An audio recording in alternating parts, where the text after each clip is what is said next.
የጌታዬ ምሕረት የአምላክ ቸርነቱ እንደገና ቆሞኛለሁኝ በቤቱ እንደገና ቆሞኛለሁኝ በቤቱ ብዙ ነው ብዙ ነው ብዙ ነው። ሃሌሉያ የራባጃና ማጋላ ቫራዶና ነማስ እግዚአብሔር የዘላለም አምላክ በልጅ በክርስቶስ ኢየሱስ ስም እጅግ አድርገን እናመሰግናለን። ከፍ ከፍ በል። ዛሬ እናገራለን። ኢየሱስ ተነስቷል። ሃሌሉያ። ለአሕዛብ፣ ለፍጥረት ሁሉ፣ ለሰይጣን፣ ለአጋንንት ይህንን ምስራች ለጠላት መርዶ ለእኛ ደግሞ ደስታ የሆነውን ትንሣኤን እናገራለን። የትንሣኤ ጌታ ኢየሱስ ስም የተባረከ ይሁን። የትንሣኤው ንጉሥ ሞትን ድል የነሳ ሃሌሉያ፣ በክብር ያረግ በአባት ዙፋን ቀኝ የተቀመጥክ ስለኛ የምትማልደው ጌታችን ኢየሱስ ስም የተባረከ ይሁን። አቤቱ እግዚአብሔር ሆይ ዛሬ ስንጫወት ስናወራ እንደ ቃልህ በመንፈስ ደግሞ ትቃኘን ዘንድ ለሚሰሙ ጸጋ ይበዛላቸው ዘንድ በሚሰሙት ሁሉ ጆሮ ውስጥ ያንተ ክብር ይገባ ዘንድ በኢየሱስ ስም ጸልያለን። የሰሙ ሁሉ እንዲታነጹ እንዲባረኩ በዚህ በትንሣኤ እውቀትና በትንሣኤ ስፒሪት እንዲሞሉ የትንሣኤውን ሕይወት እንዲለማመዱ በክርስቶስ ኢየሱስ ስም ጸልያለን። መንፈስ ቅዱስ ያለመከልከል በመካከላችን እለፍ በክርስቶስ ኢየሱስ ስም አሜን። እግዚአብሔር የተባረከ ይሁን። ትንሣኤ መነሳት ነው አይደል? ከሞት መነሳት። ስለዚህ ከትንሣኤ በፊት ሞት አለ ብለናል። እስቲ ትንሽ እሱን እናብራራው። እግዚአብሔር ይመስገን። አሜን። መጀመሪያ ኢየሱስ የህይወት ምንጭ ነው። ኢየሱስ ራሱ ህይወት ነው። ምክንያቱም ህይወት በእርሱ ነበረች፣ ህይወት የሰው ብርሃን ነበረች ይላል። እሱ ውስጥ የነበረው ህይወት የሰው ብርሃን ነበር ከመጀመሪያ። ስለዚህ ኢየሱስን ስናስብ የመጀመሪያ የህይወት ባለቤት፣ የህይወት ፈጣሪ፣ የህይወት ምንጭ እንደሆነ ነው የምናስበው ማለት ነው። ስለዚህ ኢየሱስ ከ2000 ዓመት በፊት ኢየሱስ ክርስቶስ ማለት ነው የነበረው መኖር የጀመረ ሳይሆን ከዛ በፊት የነበረ ነው። የፍጥረት ፕሪ ኤንድ ዴስቲኒ ነው ይለዋል። መጀመሪያና መጨረሻ አልፋና ኦሜጋ ይለዋል። ስለዚህ የፍጥረት ሁሉ መጀመሪያ ነው፣ ያ ህይወት ነው። ስለዚህ እሱ የሰው ብርሃን ነበር ይላል። የሰው ልጆች ብርሃን ነው። ሰው የሚባለው ነገር የእግዚአብሔር የመጀመሪያው እቅድ ነው እንጂ የሆነ ሰዓት ላይ የተጀመረ አይደለም። የኛ ህይወት በእግዚአብሔር የታቀደ ነው መጀመሪያ። ስለዚህ ያ ሰው ሲወጥ ያ ውድ የሆነው የሚጠፋውን እንስሳ መሰለ ይላል ዳዊት። ክቡር ሆኖ ሳለ የሚጠፋውን እንስሳ መሰለ ይላል። ውድ የሆነው ሰው የእግዚአብሔርን ሐሳብ ሲተላለፍ ወይንም ከእግዚአብሔር ሐሳብ ሲወጣ እግዚአብሔር ነው የመጣው። እዛ ቦታ ላይ ምንድነው ያለው? ወዴት ነህ አዳም አለው። አሁን ወዴት ነህ ያለው ምንድነው? በቃ ጎድለሃል ከህይወት እያለው ነው። ልክ ከህይወት ጎድለሃል ካለው በኋላ አልፈረደበትም፣ ልብስ አዘጋጀለት ይላል ራሱ ያ የህይወት ባለቤት እስኪመጣ ድረስ። ስለዚህ ትንሣኤው እንዳልከው ፕሮፌት ከማንሳታችን በፊት ሞቱን ነው ዲስከስ የምናደርገው። ምክንያቱም እንደ መልአክ ሆኖ አይደለም የመጣው እኛን ለማዳን፣ እንደ ሰው ሆኖ ነው የመጣው። ስለዚህ እንደ ሰው ከመጣ በሰው መንገድ ነው የሚሄደው። ስለዚህ እኛ የምንሞተውን ሞት እሱ መክፈል አለበት። ካልተከፈለ እግዚአብሔር ጀስትስ አይደለም፣ ፍትህን አያሳይምና ሞቱን እስቲ የእግዚአብሔር ሰው ሞቱ ላይ ራሱን ሊክድ አይችልምና ራሱን ሊክድ ስለማይችል የእግዚአብሔር ባህሪ ደግሞ ጽድቅና እውነት ስለሆነ ስለዚህ ዋጋ መከፈል ነበረበት። ትንሣኤን ከማንሳታችን በፊት ሞትን ማንሳት ግድ ነው። እዚህ አንደኛ ቆሮንቶስ ምዕራፍ 15 ቁጥር 55 ላይ ሞት ሆይ መውጊያ የት አለ? ሲኦል ሆይ ድል መንሳት የት አለ? የሞት ወጊያ ኃጢአት ነው፣ የኃጢአትም ኃይል ሕግ ነው። ስለዚህ ሞት የሚባለው ነገር ደግሞ ዝም ብሎ የሚመጣ ነገር አይደለም። እንደ የሆነ ነገር ላይ ጉብ የሚል ነገር አይደለም። ኮዝ አለው። ያ ኮዙ ኃጢአት ነው። ኃጢአት እንግዲህ በአንድ ሰው ምክንያት ወደ ዓለም ገባ ይላል። ሞት የጀመረው ከኃጢአት ነው ማለት ነው። መጀመሪያ ምኞት ነው። ከዛ ምኞት ጸነሰ ኃጢአትን፣ ኃጢአት ሞትን ነው። ስለዚህ ምኞትን ኢየሱስ አሸነፈ። ከኃጢአት በቀር ነው አይደል በሁሉ ተፈትኖ። ስለዚህ ምኞትን አሸንፏል፣ ኃጢአትን አሸንፏል። አሁን ሞት ጋር ነው የመጣው። ሞት መውጊያ የት አለ አለው። ስለዚህ ሞት ሕግ የተላለፉትን ኃጢአት የሰሩትን የሚወጋበት መውጊያ ያለው ማለት ነው። ሞት ሆይ መውጊያ የት አለ? ከዛ ከሞት በኋላ ወደ ሲኦል ነው። ሲኦል ሆይ ድል መንሳት የት አለ ይላልና እነዚህ አራት ነገሮች በተለይ ምኞት ጸንሳ ኃጢአትን ትወልዳለች፣ ኃጢአት ሞትን፣ ሞት ወደ ሲኦል ነው። ስለዚህ ኢየሱስ በዚህ መንገድ ነው የመጣው። ቅድም እንዳልከው እግዚአብሔር የፍትህና የጽድቅ አምላክ ስለሆነ ስለኛ የባሪያን መልክ ይዞ በሰው ምስል ተዋርዶ ወደ ሞት ነው የመጣው። ሞት መውጋት አልቻለም።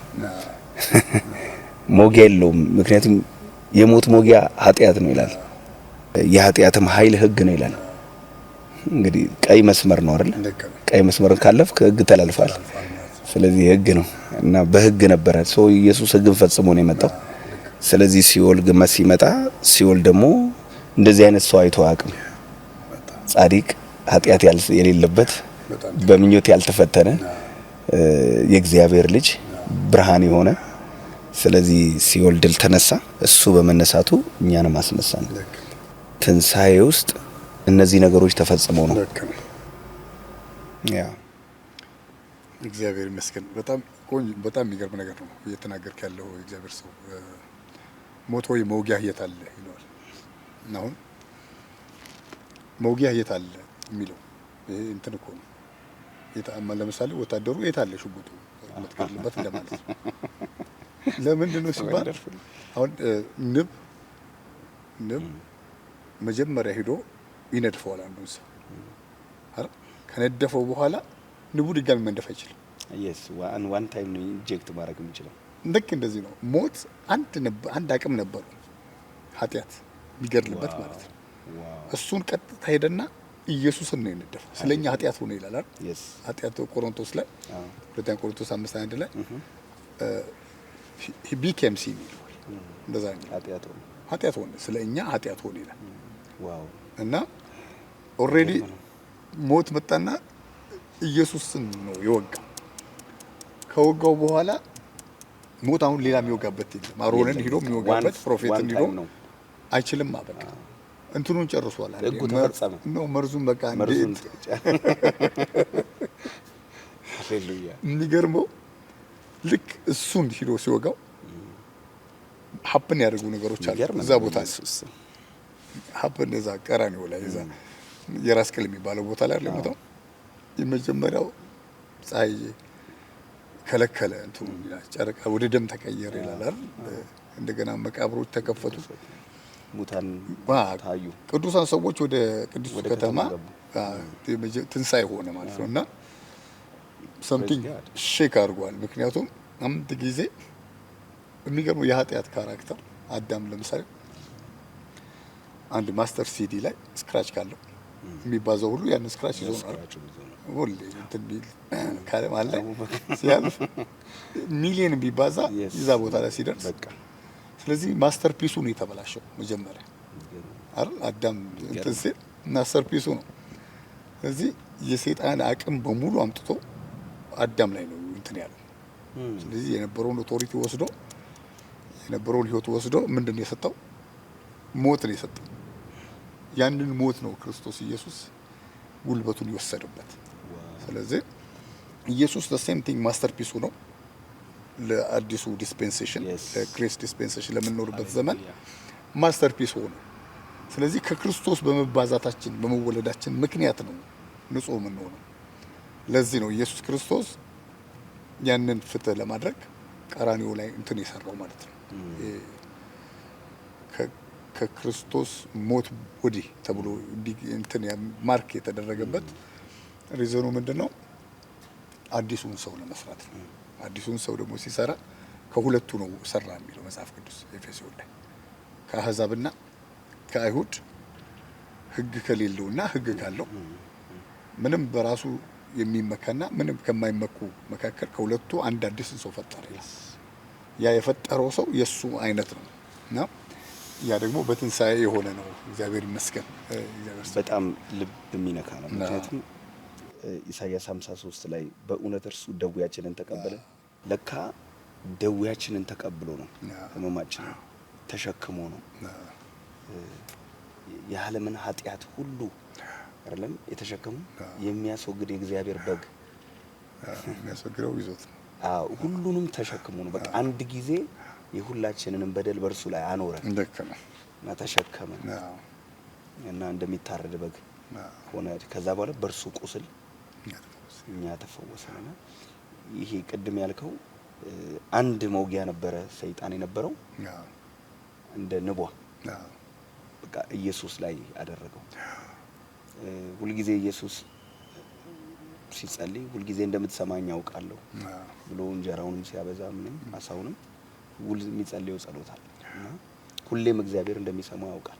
እና ያቺ ደቂቃ ያቺ ሰዓት ግን እግዚአብሔር ፊቱን ከኢየሱስ ያዞረበት ነው። ያዞረበት ምክንያት ደግሞ እርሱ ስለኛ ኃጢአት ሆኗል። ከዛ ምን የደህንነታችን ተግሳጽ በእርሱ ላይ ነበር ይላል።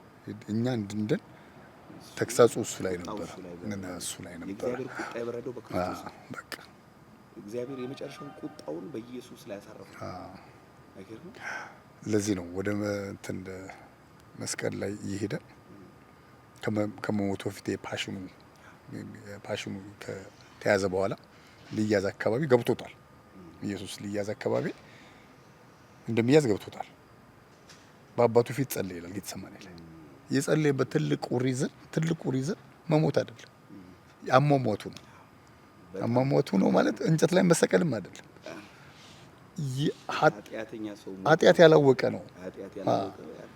ፐርፌክት ነው፣ ፍጹም ሰው። ስለዚህ ያ ነው የገባው እንትን ያለው ያንኑ ቃል 3ኛ ጊዜ ጸለየ ነው። እቺ ጽዋ ከኔ ትለፋልና እንደገና ጸለዩ ይላል። 3ኛ ጊዜ ጸለዩ ይላል። ያ በደንብ ጸለዩ፣ አጥብቆ ጸለየ እንደማለት ነው። እና ፍቃድ ግን ይሁን አለ። እንትኑ ያስፈራው ትልቁ ነገር እንደ ሰው መሞት አይደለም። እንደ ሰው ቢኖር እድሜውን ጨርሶ በ80 ዓመቱ ይሞት ነበር፣ ወይ ደግሞ ከሆነ ጊዜ በኋላ ታሞ ይሞት ነበር። እንደ ሰው መሞት አይደለም ያስፈራው፣ መሞቱ አይቀርም። ንጹህ የሆነው ማርያምም ከመንፈስ ቅዱስ ጸንሳ ተገኘች ነው የሚለው ማቴዎስ ላይ። ኃጢአት የሌለበት ነው። የመጣው ለምን እንደሆነ ያውቃል። ያንን እግዚአብሔር ሰይጣን በሰው ልጆች ላይ ያስቀመጠውን ያንን የሰይጣንን ባህሪ ያንን ህይወት ለማስወገድ ነው። ስለዚህ ያንን ለማድረግ ስለሆነ ያ ለሱ ከባድ እንትን ነው፣ ከባድ ፓኒሽመንት፣ በጣም ከባድ የፈተና ጥግ ነው እንጂ ግርፋቱ ብቻ እኮ አይደለም። በእርጥቡ እንደሚያደርጉኝ ከሆነ በደረቁ እንዴት ያደርጉኛል ይላል በኋላ ላይ። እና እሱን ደግሞ መዝሙር 22 ላይ ሞቱን በደንብ ኤክስፕሌን ያደርገዋል። አሁን ፕሮፌት ያነሳው ኢሳይያስ 53 እና መዝሙር 22 ላይ ቀሚሴን ዕጣ ተጣሉበት የሚለው ውሾች ከበቡኝ፣ በሬዎች እንደዚህ ያደረጉኝ ይላል። እና እዛ ውስጥ ያሳለፈው ውሾች፣ በሬዎች ምናምን የሚለው ብዙ መጽሐፍ ቅዱስ አዋቂዎች ዲመንስን ነው ይሏቸው። ዲመንስ በጣም ከባድ እንትን ነው። ወይኒ ወረደ ይላል። በመንፈሱ ወይኒ ወርዶ ሲሆን ማለት ነው፣ ፕሬዘንት ማለት ነው። በዛ ለነበሩት ነፍሳት ሰበከላቸው ይላል። እኔ ግርም የሚለኝ መጀመሪያ ቀራኒዮ ላይ ሲሰቀል ክሩሲፊክሽን የሚለው ቃል፣ መስዋዕት የሚለው ቃል ሞት ማለት አይደለም። ክሩሲፊክሽን ማለት መሰቀል ማለት ነው። ተሰቅሎ ከሞተ ግን እዛ ቦታ ላይ ክሩሲፋይ ሆኖ አይቆይም፣ ይወርዳል። ምክንያቱም ከሞተ ብቻ ነው የሚወርደው፣ ካልሞተ እዛው ነው የሚደረገው። እና ክሩሲፋይ ተደርጎ ልክ ሲሞት ወደ መቃብር ወሰዱት፣ ሞቱን ከባለጠጎቹ ጋር ላይ ኢሳይያስ 53 ላይ ቅድም ያልከው ላይ ልክ እዛ ሲቀበር ኢየሱስ መንፈሱ እዛው 3 ቀን ልክ አይሁዶች እንደሚሉት እንደዚህ ብሎ አይደለም እየጠበቀ ያለው እግዚአብሔር ከሙታን እስኪያስነሳ ወረደ። ስለዚህ ትልቁ የሱ ዋጋ መክፈል እሱ ነው። ትልቁ አሁን ሰው ሞት ወይ ሲኦል ወይ የሚለው ማለት ነው። በቃ ዋናው እኮ አሁን አንድ ሰው በምድር ላይ ሲኖር የሚፈራው እኮ መሞቱ አይደለም፣ ከሞት በኋላ የት እንደሚሄድ ከሞት በኋላ ሲኦል እንደሚሄድ ከገባው በቃ ከባዱ ነገር እሱ ነው። ስለዚህ ክርስቶስ ኢየሱስ የኛን ኃጢአት መሸከሙ ነው ከባድ እንጂ ዱላው አይደለም። የዱላው መንፈስ ነው ልክ ያለው። የዱላው መንፈስ አሁን ምሳሌ እኛ ስለኛ ኃጢአት ክርስቶስ ኢየሱስ ሲገረፍ ፔኑ በኃጢአት መሆኑ ነው ለሱ። ከዛ ያንን ኃጢአት ደግሞ መሸከሙ ነው። ኃጢአት የማያውቀውን ስለኛ ኃጢአት አደረገው ይላል። እግዚአብሔር ይመስገን። እስቲ እግዚአብሔር ይስቀጥል። መጽሐፍ እንደሚል ክርስቶስ ስለ ኃጢአታችን ሞተ፣ ተቀበረ። መጽሐፍም እንደሚል በሶስተኛው ቀን ተነሳ። ስለዚህ ትንሣኤ ሲወራ ሞተ፣ ተቀበረ የሚለው ፖይንት በጣም ኢምፖርታንት ነው። አላዛርም ከሙታን ተነስቷል፣ እንደገና ሞቷል። ኢየሱስ ግን ለዘላለም ሕያው ሆኖ ይኖራል። ቅድም ስታነሳት ነበረ ስለ አላዛርና ስለ ኢየሱስ ክርስቶስ ትንሣኤ፣ እንዲሁም ደግሞ ኤልያስና ሄኖክ ሞትን አላዩም ማለት ነው። የኢየሱስን ልዩ የሚያደርገው ምንድን ነው? መጀመሪያ ኢየሱስ ራሱ ሲመጣ የሰው ልጅ ማስተርፒስ ነው። የሰው ልጅ እንትን ነው፣ የአዲሱ ህይወት መነሻ ነው። አዳም የሰው ልጅ መጀመሪያ ነው። ከአዳም ወገብ ነው ሁሉ የሚወጣ የአዳም ልጅ ነው። ክርስቶስ ኢየሱስ ኋለኛው አዳም ሰከንድ ማን ይለዋል፣ ሁለተኛው ሰው ወይንም ሁለተኛው አዳም። እሱ የአዲሱ ስርዓትን በለው የግሬስ ዲስፔንሴሽን ማስተሩ ነው። ስለዚህ ኢየሱስ ክርስቶስ የሞተው ለተወለደው ከአዳም ጀምሮ ወደፊትም ለሚወለደው የሰው ዘር ነው። ስለዚህ እንደነሱ አይደለም ማለት ነው። ልክ ሲሞትም ከሞትም የመስቀል ሞት ሞተ ይላል። የመስቀል ሞት ደግሞ ማለት የፍርድ ጥግ ነው፣ ጥግ ነው እና ከሞተም በኋላ ደግሞ ወደ ወህኒ ይወረድ ይላል። የመሬትን ታች ወይንም የፍጥረትን ዝቅታ መሬቱን ቦታሙን ነክቶት ሆዱን ታቹን ነው የነካው። ስለዚህ መጽሐፍ ቅዱስ ኢሳይያስ 53 ላይ ምን ይላል? ከሞት ከዛ ሲነሳ ይላል። ዘሩን ያያል ይላል። ከዛ ሲነሳ ዘሩን ያያልና ይሄን ቃል ባነበው በጣም ደስ ይለኛል። ኢሳይያስ ምዕራፍ 53 እርሱ ግን ስለ መተላለፋችን ቆሰለ፣ ስለ በደላችን ደቀቀ ማለት ነው። ልክ አንድ እንትን ስንዴ እንደሚደቅ ማለት ነው። ስለኛ መተላለፋችን ቆሰለ፣ ስለኛ በደል ኢንኪቲያችን ደቀቀ ይልና የደህንነታችን ተግሳጽ በእርሱ ላይ ነበረ፣ በእርሱ ቁስል እኛ ተፈወስን። እኛ ሁላችን እንደ በጎች ተቅበዝብዘን ጠፋን፣ ከእኛ እያንዳንዱ ወደ ገዛ መንገዱ አዘነበለ፣ እግዚአብሔር የሁላችንን በደል በእርሱ ላይ አኖረው። ልክ ነቢቷ እንዳኖረችው ማለት ነው። ከዛም ይላል ተጨነቀ ይላል፣ ተሰቃየ፣ አፉን አልከፈተም። ለመታረድ እንደሚነዳ ጠቦት በሸላቶቹ ፊት ዝም እንደሚል በግ እንዲሁ አፉን አልከፈተም። በማስጨነቅና በፍርድ ተወሰደ ይልና ስለ ሕዝቤ ይላል። ራሱ እኮ እግዚአብሔር እኮ ቢለው ይሄን ያለው ጴጥሮስ ላይ ሲናገር በእነርሱ የነበረ የክርስቶስ መንፈስ ስለ ክርስቶስ ኢየሱስ መከራ ይናገር ነበር ይላል። በእነ ኢሳይያስ ላይ የነበረው መንፈስ ማለት ነው። ስለዚህ ይሄ እዚህ ጋር አሁን ስለ ሕዝቤ የሚለው ራሱ መንፈስ ቅዱስ እኮ ነው፣ እግዚአብሔር እኮ ነው የሚለው። ስለ ሕዝቤ ኃጢአት ተመትቶ ከሕያዋን ምድር እንደተወገደ ከትውልዱ ማን አስተዋል ይላል። ከዛ ከክፉዎች ጋር መቃብሩን አደረጉ ይላል። ሲሞት ከባለጠጎቹ ጋር በሞቱ ሆኖም ግፍን አላደረገም ነበር፣ በአፉም ተንኮል አልተገኘበትም። የእግዚአብሔር ጠቦት የእግዚአብሔር በግ አፉ ላይ ተንኮል አልተገኘበትም ነበር። ይኸው እግዚአብሔር በደዌ ያደቀው ዘንድ ፈቀደ ይላል። ይሄ እግዚአብሔር ኢየሱስ ላይ እንደዚህ ከጨከነ እንደዚህ አይነት ሞት እንዲያልፍ ካደረገው በፍጹም የሰው ልጆች ፈጽሞ ኃጢአት እንዳይገዛቸው ፈጽሞ ከኃጢአት ነፃ እንዲወጡ የመጨረሻ ዋጋው እግዚአብሔር በልጁ በኩል ከፍሏል። ሃሌሉያ። እና ይሄን ልናገርና ጌታው ለአንተ እንትላል ፈቀደ ይላል። በደዌ እንዲደቅ ፈቀደ ይላል። ከዛ ነፍሱን ስለ ኃጢአት መስዋዕት ካደረገ በኋላ ዘሩን ያያልና እድሜው ይረዝማል ይላል። እድሜው ይረዝማል። ለዮሐንስም ልክ ይሄ ራሱ ይሄን ፕሮሰስ ካለፈ በኋላ ስርየቱን ካለፈ በኋላ ሞትና ትንሳኤውን ካየ በኋላ በሰከንድ ሴንቸሪ ላይ ለዮሐንስን አገኘው እንትን ፍጥሞ ደሴት አይደለ ያን እኔ ሽማግሌ ዮሐንስ ታስሬ ነበር ይልና እዛ ቦታ ላይ ራሱ መጣ። ይሄኛው ያለው ምንድነው? ሙቼ ነበር አለ። አሁን ግን ይሄው ነኝ። ይሄ ነው ሙቼ ነበር፣ አሁን ግን ይሄው ነኝ። ኢየሱስ ጌታ ኢየሱስ መድኃኒቴ የሚለው መዝሙር የሆነ ሁሉ የመጣው የሞተው ሲኦል የወረደው እግዚአብሔርን ከሞት ያስነሳው የሚመጣውም ለሱ አይደለም። ይህን ሁሉ ፕሮሰስ ሄደው የሚመጣው ለኛ ሲል። ስለዚህ ነፍሱን ስለ ኃጢአት መስዋዕት ካደረገ በኋላ ዘሩን ያያል፣ እድሜው ይረዝማል፣ የእግዚአብሔር ፍቃድ በእጁ ይከናወናል። ከነፍሱ ድካም ብራን ያህል ደስ የሚለውን ጻድቅ ባሪያዬ በእውቀቱ ብዙዎችን ሰዎች እኛን ማለት ነው ያጸድቃል፣ ኃጢአታቸውን ይሸከማል። ስለዚህ እርሱ ብዙዎችን ይወርሳል፣ ከኃያላን ብዙዎችን ይወርሳል እኛን ማለት ነው። ከዛ ከኃያላን ጋር ምርኮን ይካፈላል፣ ነፍሱን ለሞት አሳልፎ ሰጥቷልና ይላል።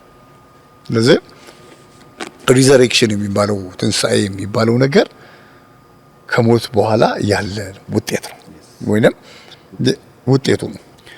ኢየሱስ የሞተው ለኔ ነው፣ ዋጋ የከፈለው ለኔ ነው፣ መቃብር የወረደው ለኔ ነው፣ የሚነሳው ለኔ ነው፣ የሚመጣው ለኔ ነው፣ የተነሳው ለኔ ነው፣ አሁንም የሚመጣው ለኔ ነው።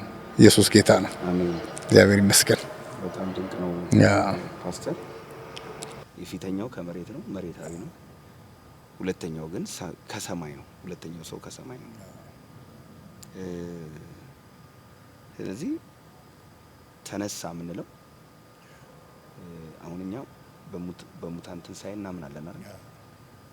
ከሞት በኋላ ህይወት እንዳለ እናውቃለን። ይሄኛው ሱራፌል ነው ወይ የሚነሳው ወይም ይሄኛው ለሞት የተሰጠ ስጋ ይሄኛው ነው ወይ የሚነሳው? ይሄ ሙሉ አካላችን እጃችን እግራችን ነው ወይ የሚነሳው ነው ወይስ መንፈሳዊ አካል ነው የሚነሳው? እስቲ ስለሱ ትንሽ ነው። እንግዲህ መጽሐፍ ቅዱስ የሚለው ነው የምንለው። ምክንያቱም መጽሐፍ እኛ መንፈሳዊ ነገር የተማረው ከመጽሐፍ ቅዱስ ስለሆነ የእግዚአብሔርን ቃል ዲስከስ የምናደርገው። የኔ አካል ከማሰብ በፊት መጀመሪያ ክርስቶስን አካል ማሰብ አለብኝ ማለት ነው። ክርስቶስ ኢየሱስ ሲወለድ እንደ አይሁዳዊ ነው የተወለደው። በስጋ እንደ አይሁድ ነው የተወለደው። ከማርያም ነው የተወለደው። ስጋ ይዞ ነው የተወለደው። የሚደክመው ስጋ ነው፣ ደክሞት ነበር ይላል ዮሐንስ 4 ላይ። ደክሞት ቁጭ ብሎ ነበር ውሃ ጠጭኝ ያላት ቦታ ላይ ማለት ነው። ምን ማለት ነው? የሚደክመው ሰውነት ነበር። እንደኛ ሰው ነበር። 100% ሰው ነበር። ፍጹም ሰው። ስለዚህ እሱን ፈለግ ነው የምንከተለው። አሁን ወደ ራሳችንም ስለ ትንሣኤ አካል ስናወራ የክርስቶስን የትንሣኤ አካል አውርተን ነው ወደኛ የምንመጣው። ስለዚህ የክርስቶስ ኢየሱስን የትንሣኤ አካል ከሞት ያስነሳው እንትኑን የተወጋውን አካል ከሞት ሲያስነሳው ራሱን አካል ነው ያስነሳው እንጂ ሌላ አካል አይደለም ያስነሳው። ራሱ በዛው ቁመት፣ በዛው ወርድ፣ በዛው ምናምን ነው የተነሳው። ስለዚህ እኛም የምንነሳው በራሳችን አካል ነው። ይሄ አካል የልጁን አካል አድርጎ የማይበሰብሰውን አድርጎ ያስነሳዋል እንጂ የሆነ ነገር ቀያይሮ ምናምን ሳይሆን ክርስቶስ እንደተነሳው ነው የሚነሳው።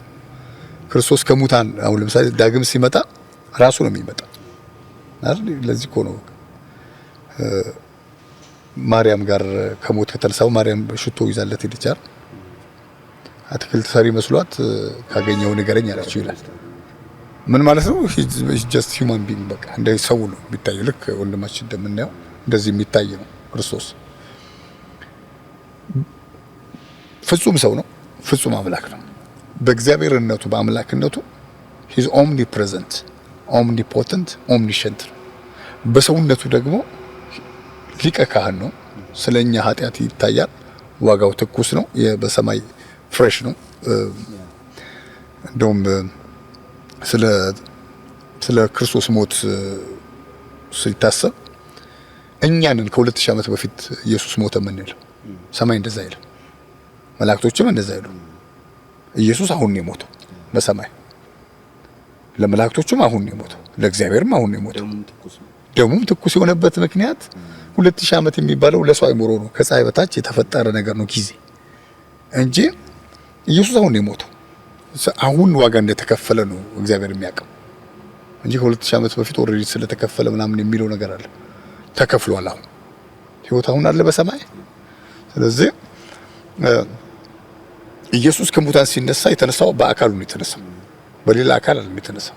ይሄ አካል ግን የሱ አካል ሲቀየር የከበረውን አካል አይደል፣ ግድግዳ የማይዘው አካል፣ የማይሞተው አካል እንደሱ አይነት the same thing የኛም አካል ሲበሰብስ በትንሳኤ ቀን አሁን ለምሳሌ አንድ ሰው ወደ ጌታ ሲሄድ ከነዚህ አካል አይደለም የሚሄደው፣ መንፈሱ ነው የሚሄደው። ይሄ አካሉ ይፈርሳል አይደል፣ ይፈርስና በራሱ አይደል። ይሄ ሚስጥር ታላቅ ነው የሚለው እኮ ለዛ ነው እንትን ጳውሎስ ይላል። እዚህ የትንሳኤ አካል ሆኖ በጊዜው ሲነሳ የማይበሰብስ ሆኖ ይነሳል። የክርስቶስ አይነት አካል ሆኖ ይነሳል ማለት ነው። እግዚአብሔር ይመስገን።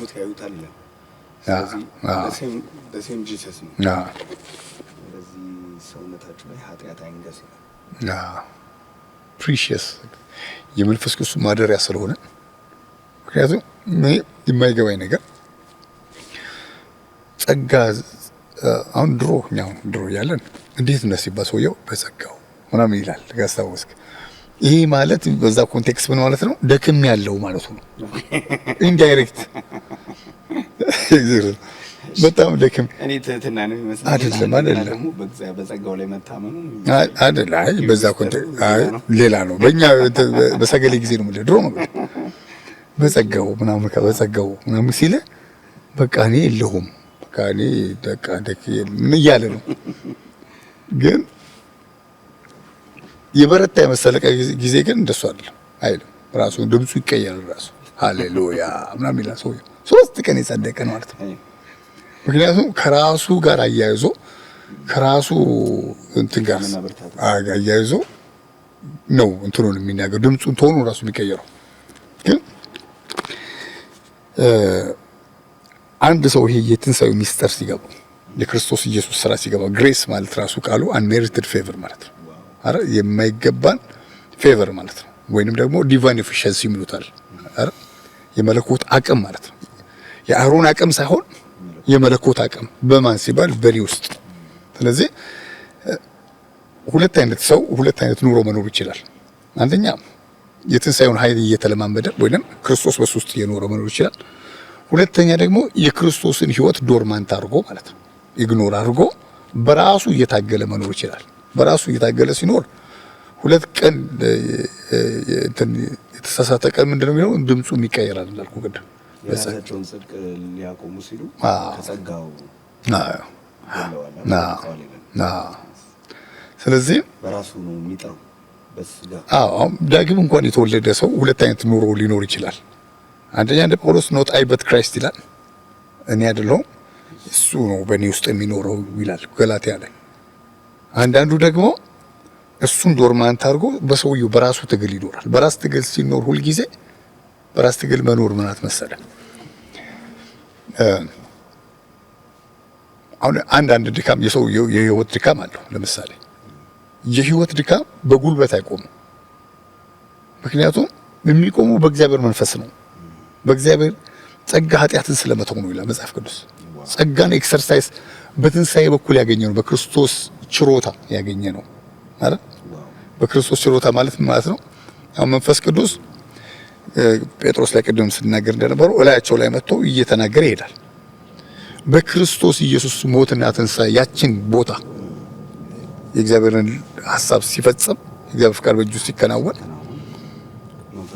ከኛ ጋር ወረደ ብቻ ሳይሆን ዱዌል እንዲያደርግ ምን ማለት ነው? ክርስቶስን የክርስቶስን ህይወት በእኛ የትንሳኤውን ህይወት በእኛ እንዲኖር የሚረዳን ክርስትናን በራሳችን እንዳንኖር እንዳንታገል የራሳችንን አቅም ኃጢአትን በራሳችን ትግል እንዳናቆም የሚያስችል አቢሊቲ የሚሰጥ ማለት ነው። ስለዚህ የእግዚአብሔር ብቃት በእኛ ውስጥ ብቃታችን ከእግዚአብሔር ነው የሚለው ለዛ እና ታዲያ ጾም ጥሩ አይደለም ሲባል ጾም በጣም ጥሩ ነው። እንዴት ነው የምንጾመው ሲባል በሱ ጸጋ ነው የምንጾመው። ውስጣችን ባለው መንፈስ አይደል? ውስጣችን ባለው በትንሳኤው መንፈስ። ታዲያ ጸሎትስ ኢትስ ቬሪ ኢምፖርታንት። ማን ነው እንድንጸልይ የሚረዳን? እርሱ ነው። እሱን አቁመ ነው እኛ በራሳችን መታገል ብንጀምር ምንድነው ለምናመጣው ውጤት ሁሉ እኛን ምስጋናው መቀበል የምንፈልገው። ስለዚህ ግሬትፉል በእግዚአብሔር ተረዳሁ አንል እግዚአብሔር ተረዳሁ አንል ምና መሰጠት ምናምን ራስን ለእግዚአብሔር ሐሳብ አሳልፎ መስጠት ኢትስ ቬሪ ኢምፖርታንት። የአማኝ ትልቁ አቅም መሆን ያለበት ዲፔንዳንት መሆን ያለበት ብዬ ነው ማምነው። የራሱን ጉልበት የራሱን አቅም ኤክስፒሪየንሱን የአገልግሎታችንን ኤክስፒሪየንስ የትምህርታችንን ኤክስፒሪየንስ ሁሉም ነገር ድሮፕ አድርገን የአማኝ ትልቁ በጸጋው ላይ በእግዚአብሔር ኃይል ላይ ቃታችን ከእግዚአብሔር ዘንድ ነው ከሱ ነው ይላል። ስለዚህ እሱ ደግሞ የመጣው በክርስቶስ ኢየሱስ ትንሣኤ የተደረገልን ጊፍት ነው። እንደዚህ ነው ሪትሙ የሄደው። እግዚአብሔር የመጨረሻ ጊፍት ብሎ የሰጠው የመጨረሻ ጊፍት ቢላቭድ ሰን ብሎ ማለት የምወደው ልጄ እሱ ነው ብሎ ነው የሰጠን። በዛ የስሬት አካሄድ አቶንመንት በዛ ኢየሱስ መስዋዕት ሆኖ ከሞት ሲነሳ የኢየሱስ ቤስት ጊፍት አድርጎ የሰጠን ደግሞ ሆሊ ስፒሪት። ሆሊ ስፒሪት በክርስቶስ ትንሣኤ ነው በእኛ ውስጥ አይኖሩ። ክርስቶስ ባይነሳ ኖሮ እኛ ውስጥ አይኖርም ነበር አይደል? ስለዚህ የክርስቶስ ሕይወት በእኛ ሕይወት ውስጥ እንዲሰራ የሚያደርገው መንፈስ ቅዱስ እና ምን ይላል 13 ላይ ስለ ሞቱ ይናገራል። ስለ ሞቱ ሲናገር የሰው ልጅ ይከብር ዘንድ ይከብር ዘንድ ሰዓቱ ደርሷል ይላል። ይሞት ዘንድ ማለቱ ምክንያቱም የመክበሪያ መንገድ ሞት ስለሆነ ማለት የትንሣኤ መንገድ ሞት እንደሆነ ማለት ነው። ከዛ ምዕራፍ 14 ላይ ልሞት ነው ይላቸዋል። ሊሄድ ነው የሚላቸው እኮ ልሞት ነው የሚላቸው። ከዛ ሲጨርስ ወደ ኋላ ወደ ታች ምን ይላል? በቃ ሊሄድ ነው ይላቸዋል። ሲያዝኑ እሄድና ይላል እንመጣለን ይላቸዋል። አይደለም ይላቸው እሄድና እንመጣለን ይላቸዋል። ወደ 26 27 አካባቢ 25 ጀምሮ እንመጣለን ይላቸዋል። ይሄ ሲናገር አሁን ኢየሱስ ይመጣል። እሱን መምጣት አይደለም የሚናገረው። the second coming of Christ አይደለም የሚናገረው። እዛ ቦታ ላይ በመንፈሱ አማካኝነት አብም ወልድም ገብቶ እኛ ውስጥ ማደሪያ ስለማድረጉ የሚናገር። ስለዚህ ምን ይላል? እንመጣለን በእናንተም ውስጥ መኖሪያ እናደርጋለን ይላል። የትንሣኤ ውጤት እሱ ነው። የትንሣኤ ውጤት እግዚአብሔር በእኛ ውስጥ እንዲኖር። ክርስቲያን እኮ ማለት እግዚአብሔርን ተሸክሞ የሚዞር ማለት ነው። መንፈስ ቅዱስን ተሸክሞ የሚዞር ማለት ነው። ስለዚህ እኛ የተደረገልን ያላወቅ ነው። እኛ ክርስትናችንን አላወቅንም። የትንሣኤውን ትርፉን አላወቅነውም እንጂ ኢየሱስ ከሙታን በመነሳቱ በጣም ትሩፋቶቹ ጴጥሮስ ላይ ይናገራል። ክሊር ዳር አላወቅነውም እንጂ ሰይጣን ያውቀዋል። ልክ እኛን ሲያይ እኮ ክርስቶስን ነው የሚያየው። ስለዚህ ለብሰነዋል። ይሄ ነው እኮ ትልቁ የሰይጣን ትሪክ ምንድነው? ይሄ እውቀት እንዳይኖር ነው የሚያደርገው። ማንነት እንዳታውቅ አይምሯችን በካልቸር እንትን ያደርገዋል። በሆነ ነገር ቢዚ ያደርገዋል። የሆነ ነገራችንን እንትን ያደርገዋል። ሚስጥሩ እንዳይገለጥ በቃ እኛ ሰው ሆነን ብቻ እንድንኖር ኢየሱስ በእኛ ውስጥ ገብቷል። ይሄ ትንሣኤ ትሩፋት። ኢየሱስ ክርስቶስ ከሞት ባይነሳ ኖሮ ቤተክርስቲያን አይመሰረትም ነበር። መዳን ድነትም የለም። በቃ ድነት ፈውስም የለም። ተሸናፊ ነን። ኢየሱስ ከሞት በመነሳቱ እግዚአብሔር በእኛ ውስጥ እንዲገባ አድርጓል። እኛ ምን ጠብቀው አሁን ሰማይ ሂደን እግዚአብሔርን እናገኘዋለን አይደለም የምንለው። እኛ ውስጥ ነው። ኢየሱስን ከሙታን ያስነሳው እግዚአብሔር መንፈስ 8:11 ለሚሞቱ ሰዎች ህይወትን ይሰጣል። የእግዚአብሔር መንፈስ ነው ሲገባ ቅድም እንዳነበብነው መንፈስ አካል ነው የሚገባው። ሁለተኛው ሰው ከሰማይ ነው ይላል። የውስጣችን ሰማይ ሰው አምላክ እዚህ ውስጥ አለ። መንግስተ ሰማያት ገና የምንሄድበት ሳይሆን እዚሁ ኦልሬዲ ተገናኝተናል። አሁን ወደፊት ገና መንግስተ ሰማያት መግባቴን ማረጋገጥ ሰው ሳለ ልክ ነው። አጋጣሚ ላልገባም ልገባም እችላለሁ የምለው አይነት ኦልሬዲ ገብቼ የጀመርኩት ላይፍ ነው። ተፈጸመ አለ ኢየሱስ ተፈጸመ ላይፍ ነው። ልክ ነው። ጨርሶ ነው ያስጀመረኝ። ልክ ነው። አልቋል። መዳን ተፈጸመ። ኢየሱስ የእግዚአብሔር መንፈስ በእኛ ውስጥ አለ። የእግዚአብሔር መንፈስ ካሪየርስ ነን ማለት ተሸካሚዎች ነን። የእግዚአብሔር ክብር በእኛ ውስጥ አለ። የእግዚአብሔር መንግስት በእኛ ውስጥ አለ። የእግዚአብሔር ህይወት እስትንፋሱ ሁሉ ነገራችን በውስጣችን አለ። ይሄ ልክ በክርስቶስ ኢየሱስ የሆኑት ስጋን ከክፉ መሻቱ ጋር ሰቀሉት ይላል አይደል? እንደዚህ ያስባለሁ። ይሄ እጅ የኔ አይደለም፣ ምክንያቱም የኔ ተሰቅሏል። የእሱን እጅ ነው ያለኝ ማለት ነው። አሁን የምኖረው ህይወት ከእንግዲህ ወዲህ የኔ ህይወት አይደለም፣ የእርሱ ህይወት ነው በእኔ የሚገለጠው። ክርስቶስ በእኔ ይታያል። ክርስቶስ ቅድም እንዳልከው ነው። ይሄ ክርስቶስ ዶርማንት ሆኖ አንተ ተገልጠ ሳይሆን ሞቶ ክርስቶስ ግን በእኔ ሆኖ ይኖራል። በጣም ትክክለኛ ፖይንት ነው የተነሳው። የተቀበልነው የክርስትና ህይወት በጣም ስትሮንግ ነው ሳይሆን ተቃው ቃላት አይገልጸውም። ምክንያቱም ይሄ the almighty God እኛም መቅደስ አድርጓል አይደለም? ከመጀመሪያው ጊዜ ጀምሮ ኤደንን ሲሰራ ከሰው ጋር የሚገናኝበት ስፓት ማለት ነው አይደል? ስፓት ወይም ዲላይት ማለት ነው ይላሉ። የሚገናኙበት ቦታ ነው። ከዛ ቀጥሎ ያ ነገር ሲበላሽ ማደሪያን የፈለገው አይደል? ማደሪያ ፈልጎ እየቀጠለ ነው ወደ እንትን ሄደው ወደ የሞሴስ ታበርናክል ሆነ ማለት ነው። ሙሴ ድንኳን ሆኖ የመገናኛው ድንኳን ሆነ። መገናኛ ድንኳን ምን ማለት ነው? እግዚአብሔር ማስተላለፍ ሲፈልግ የሚመጣበት ቦታ የቀጠሮ ቦታ እንደማለት ነው። ከዛ ሙሴ ደግሞ እዛም እኮ ሊናገረው ይችላል እኮ እዛም ይናገረዋል። ከድንኳኑ በፊት የሚለው እግዚአብሔር ምንድነው ድንኳኑ ጋር እንገናኝ ይለዋል። ሄዶ እንደዛ እዛ ድንኳኑ ጋር እዛ ነው የምፈልገው ይለዋል። ከዛ ድንኳኑ ጋር ይሄዳል። እዛው ለምን አይነግረውም? ከዛ ድንኳኑ ጋር ሄዶ ያወራሉ። ከዛ በከበደ ደመና እመጣለሁ ዛሬ ሌላ ጊዜ አልመጣም ይለዋል። ከዛ ያ ነገር ሲያልቅ የዳዊት ድንኳን ሆነ ማለት ነው። የዳዊት ድንኳን ከዛ በኋላ እኔ በዚህ ድንኳን ውስጥ በዚህ ቤት ውስጥ የኖርኩ ዳዊት እግዚአብሔር ደግሞ በዚህ ይኖራል ይልና ኖ መቅደስ መስራት አለብኝ ሰለሞን ነው የሚሰራው ይልና የሰለሞን መቅደስ ሆነ ማለት ነው። ምን ማለት ነው? እግዚአብሔር ዱዌል አድርጎ ህይወቱን ሐሳቡን የሚያስተላልፍበት ቦታ እየፈለገ ነው ከመጀመሪያ ጀምሮ ማለት ነው። ከኤደን ጀምሮ የሚሰራበት ያንን ህይወት የሚሰራበት ነገር እያለ የሰለሞን መቅደስ ሄዶ ነው ከዛ በኋላ ይፈርስና የሄሮድስ መቅደስ ወይንም የዘሩባቤል የሰሩት መቅደስ እሱ መቅደስ እንደምታየው ኢየሱስ እንደዚህ ያለ ይሄን መቅደስ አፍርሱት በ3 ቀን አስነሳዋለሁ ሰራዋለሁ አለ። ስለሞቱ ነው የተናገረው። እነሱ ስለዛ መቅደስ ነው የመሰላቸው ይላል።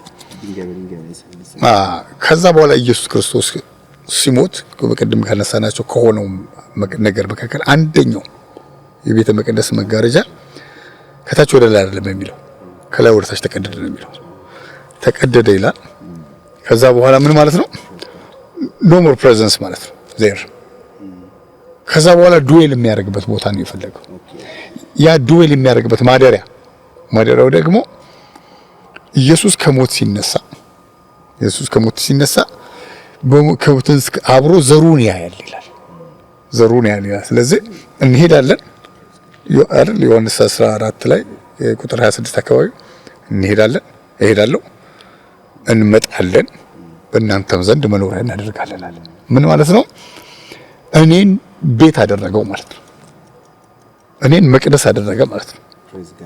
የኔን እግዚአብሔር ሰው እኛን ማደሪያ ያደረገን ማለት የትንሣኤ ትሩፋት ነው ይሄ። ስለዚህ አሁን እንደዚህ አይነት ህይወት ካለን ሪያሊቲው መጽሐፍ ቅዱስ ይሄን ነው የሚያስተምረው። ክርስትና ይሄ ነው። ወደ ጌታም የመጣ ነው ይሄን ህይወት ለመቀበል ነው። በምህረት ያገኘነው ህይወት ነው። እርሱ የሰራው ለኔ ነው ብዬ ነው ዳንኩት እኔ እና ይሄንን ግዙፍ የማይገባኝን ህይወት ከተሸከምኩኝ ለምንድን ነው በህይወቴ ላይ ኤክሰርሳይዝ ማላረገው ትንሣኤውን ነው። አሁን ቅድም ያልከው ፖይንት ነው። ምን ይላል? የክርስቶስ ኢየሱስ የሆኑት ይላል። ምን ማለት ነው? ከሱ ጋር የሱን ሐሳብ ለማድረግ የሚፈልጉ ስጋ ከክፉ መሻትና ምኞቱ ጋር ሰቀሉት ይላል። አሁን ገላትያ ራሱ የተጻፈው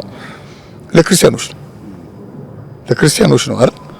ግን በህግ ለተጠላለፉ ሰዎች ነው የተጻፈው። እሱ ክሊር እያደረገላቸው ነው። ገላትያ ምዕራፍ ሙሉውን ሲጻፍ ስድስተኛው ምዕራፍ ላይ ነው ነገር የክርስቶስ ኢየሱስ የሆኑት ምን ማለት ነው? ያንን የትንሣኤ ኃይል መግለጥ የሚፈልጉ ይሄ ቴምፕል ሆነው ሙቭ ሲያደርጉ እግዚአብሔር አብሯቸው። ጆን ጂ ሌክ የሚባል እግዚአብሔር ሰው ሱፉን ይለብሳል። ብዙ ጊዜ መስታወት እያየ ምን ይላል? ይሄ ሰው በሚሄድበት ቦታ ሁሉ እግዚአብሔርን ተሸክሞ ይዞ ይሄዳል ይላል ጆን ጂ ሌክ። በሚገባበት ስፍራ ሁሉ መለኮትን ተሸክሞ ነው የሚሄደው ይላል።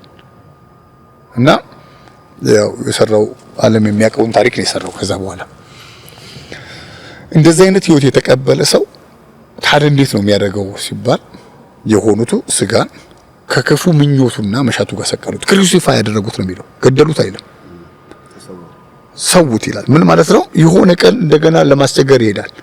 የክርስቶስ ኢየሱስ የሆኑት ይሰቅሉታል። ደጋግሞ ነው ይሰቅሉት። መስቀሉን ተሸክሙ ይከተለኝ ነው የሚለው። መስቀሉን የራሱ አይደል? መስቀሉ ማለት ምኞቱን ማለት ነው። የእግዚአብሔር ፍቃድ ይሄ ነው፣ የኔ ፍቃድ ይሄ ነው አይደል? እየሄደ የእግዚአብሔር ፍቃድ ይሄ ነው፣ የኔ ፍቃድ ይሄ ነው። የኔ ፍቃድ አይሆንም፣ ይሰቀላል። የእግዚአብሔር ፍቃድ ይሆናል። ሌላ ጊዜ ደግሞ ይመጣል። የእግዚአብሔር ፍቃድ ይሄ ነው፣ የኔ ፍቃድ ይሄ ነው። ስለዚህ ይለና የክርስቶስ ኢየሱስ የሆኑት ስጋን ከክፉ ምኞቱና መሻቱ ጋር ስጋ የሚለው ይሄ ካርናል ማይንድ ማለት ነው። ካርናል ማይንድ ሳርክስ ኤንድ ሲዩማ ይሉታል በግሪክ። ሲዩማ ማለት ይሄ ባዲው ማለት ነው። ይሄ ምንም አላደረገም። ይሄ ምን ይላሉ አንድ እግዚአብሔር ሰው ዴሪክ ፕሪንስ የሚባሉት ቢላዋ ወይ ጎረቤትህን ትወጋበታለህ ወይ ዳቦ ቁርስ ትበላበታለህ ይላሉ። ቢላው አይደለም ችግሩ ማለት ነው። ቢላውን የያዘው አስተሳሰብ። ስለዚህ ክርስትና ያን ምንም ያህል ግዙፍ ቢሆንም ሰውየው ፍሪ ዊል ላይ ስለተመሰረተ ሰው ስለሆነ አሻንጉሊት ስላልሆነ ልክ መከራ የሆነ የእግዚአብሔር ሐሳብ የሚያስተው ነገር ሲመጣ ይሄ የእግዚአብሔር ሐሳብ ነው፣ ይሄ ደግሞ የኔ ሐሳብ ነው ይልና የክርስቶስ ኢየሱስ የሆኑት አይደል ስጋን ዝሙት ከሆነ ለምሳሌ ስጋን ከክፉ መሻቱ ጋር ሰቀሉት። አንተ በእኔ አትኖርም፣ you don't deserve not I ያለው ነው but Christ ይላል። መንገድ ላይም የሆነ ነገር ሲገጥመው not I ይላል፣ ራሱን ይሰቅላል but Christ ይላል። ስለዚህ ይህን የመሰለ ህይወት ፕራክቲስ የምንገልጥበት ትልቁ መንገድ ፕራክቲስ በማድረግ ነው። ስለዚህ ሲናገር ወደ እንትኑ እየመጣ ነው። ታዲያ በጸጋ ተቀበለናል ብለን እንደፈለግን እንኖር ሲባል ጤነኝነት አይደለም። በጸጋ የተቀበለ ሰው እንደፈለገ አይኖር። እንደፈለገ ሳይሆን እግዚአብሔር እንደፈለገው ነው የሚኖረው። ምክንያቱም ኦሬዲ በዲቫይን ኮንትሮል ስር እንዳለ ነው የሚያምነው። ጸጋ እንደውም ኃጢአትን የምናሸንፍበት አይደል? ቅድስናችን ነው የምንኖርበት፣ ክርስቶስን የምንገልጥበት፣ የሰማዩን ህይወት የምንገልጥበት ነው እንጂ እንደፈለግን ለመኖር ላይሰንስ አይደለም እግዚአብሔር ሰው። ስለዚህ ለጢሞቴዎስ ምን ይለዋል? እግዚአብሔርን መምሰል ራስን አስለምድ ይለዋል። እግዚአብሔርን መምሰል ይለዋል። መምሰል ራስን አስለምድ የሚለው ቃል ኤክሰርሳይዝ አድርግ። ስለዚህ ምን ማለት ነው? ያንን ኢነርጂ፣ ያንን ህይወት፣ ያንን የዘላለም ህይወት በውስጣችን ያለው የዘላለም ህይወት በክርስቶስ ያገኘነው ያንን ህይወት በኤክሰርሳይዝ ነው የምንገልጠው። ቅድስና አያችሁ፣ አንድ ሰው ሲወለድ ጎዶሎ ሆኗል፣ ሙሉ ሆኖ ነው የሚወለደው። ኮምፕሊት ይባላል። ኮምፕሊት ነው ማለት ግን አድጓል ማለት አይደለም። ለማደግ ያንን ህይወት መኖር አለበት እና እስቲ ቀጥል እግዚአብሔር ሰው በተለይ ያመጣህበት ይሄ ልክ የእግዚአብሔር ህግ ከ800 ምናምን ወደ 10 ከ10 ወደ 2 የእግዚአብሔር መቅደስ ወይም እግዚአብሔር መገኛውን እንዴት እንደሰራ ከአዳም ጀምሮ እየመጣ በተለይ አሁን መጨረሻ ላይ የቤቱ መቅደሱ መጋረጃ ከላይ ወደ ታች ተቀደደ የሚለው እሱን ያመጣህበት መንገድ ገርሞኛል። በጣም ደስ የሚል ነውና እሱም የመቅደሱ መጋረጃ ለሁለት ሲቀደድ ከዚህ በኋላ በቃ እግዚአብሔር ሰው በሰራው ቤት አይኖርም፣ በቃ ወይም በድንኳን አይኖርም፣ በመጋረጃም ተከልሎ አይኖርም በምንም። አዎ በቃ እና ያ መቅደስ ውስጥ የነበረው ሶሪ ሻካና ግሎሪ እሱ ተገለጠ። ስለዚህ እግዚአብሔር የተደበቀ አይደለም፣ እግዚአብሔር የተሰወረ አይደለም። እግዚአብሔር በሆነ ቦታ የሚገኝ አምላክ አይደለም። በተራራም በኢየሩሳሌምም የማታመልኩበት ዘመን ይመጣል። እግዚአብሔር የሚመለከው በእውነትና በመንፈስ ነው ማለት ወደ መንፈሳዊ እንትን ተቀየረ። አሁን እግዚአብሔር በቁስ ውስጥ አይገኝም። እዚህ ቸርች እዛ ቸርች፣ እዚህ ሰፈር እዛ ሰፈር፣ ኢትዮጵያ፣ አሜሪካ፣ ናይጄሪያ ምናምን ቀረ ማለት ነው። እግዚአብሔር ከኛ ጋር እግዚአብሔር ከኛ ጋር ብቻ ሳይሆን በእኛ ውስጥ ከፈሪሳውያን ጋር ኮምፔር ያደረገበት ወይ አይደለም። እንደዚህ ተብሎ ተጽፏል። ለምሳሌ አታመንዝር ተብሎ እንደተጻፈ ታውቃላችሁ። እኔ ግን እላለሁ እና በቃና ጽድቃችሁ ከፈሪሳውያንና ከሰዱቃን ጽድቅ ካልበለጠ እቺ በጣም ኪ እንትናት ማለት የእግዚአብሔር መንግስት አትወርሱ ማለት እናንተ የምትመላለሱት ከሞት ሕግ አርነት ወጣችኋል፣ ከኃጢአት ሕግ አርነት ወጣችኋል ምናምን ማለት ከዛ ያ ለእናንተ ምንድነው ኤሌመንተሪ ነው፣ ወይም ደግሞ ያላችሁበት ዓለም ያላችሁበት ሌቭላችሁ እንዴት ነው የኬጂ ፈተና ነው፣ አንደኛ ክፍል ፈተና ነው። ሶ በስጋ አይደለም። አሁን እኔ ኃጢአትን በስጋ አይደለም ማሸነፈው፣ እኔ ሱራፌል አይደለም ማሸነፈው። ምክንያቱም ክርስቶስ ለምን ሞተ አይደለም እኔ በራሴ ማድረግ ከቻልኩኝ። የእግዚአብሔር ልጅ መስዋዕት መሆን አይጠበቅበትም። የእግዚአብሔር ልጅ መሞት አይጠበቅበትም።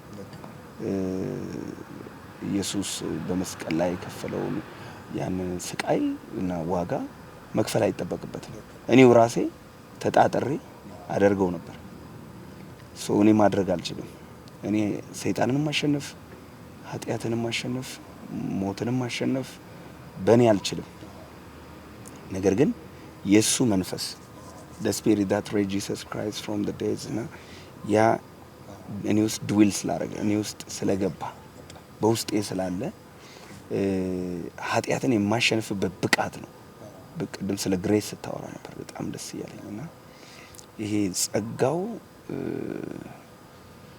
ዓለማዊ ምኞትንና እንዳንበሳን ነው የዘጋው ሀቅ እንደ ፍየል ድዱ ፕሬዝ ጋድ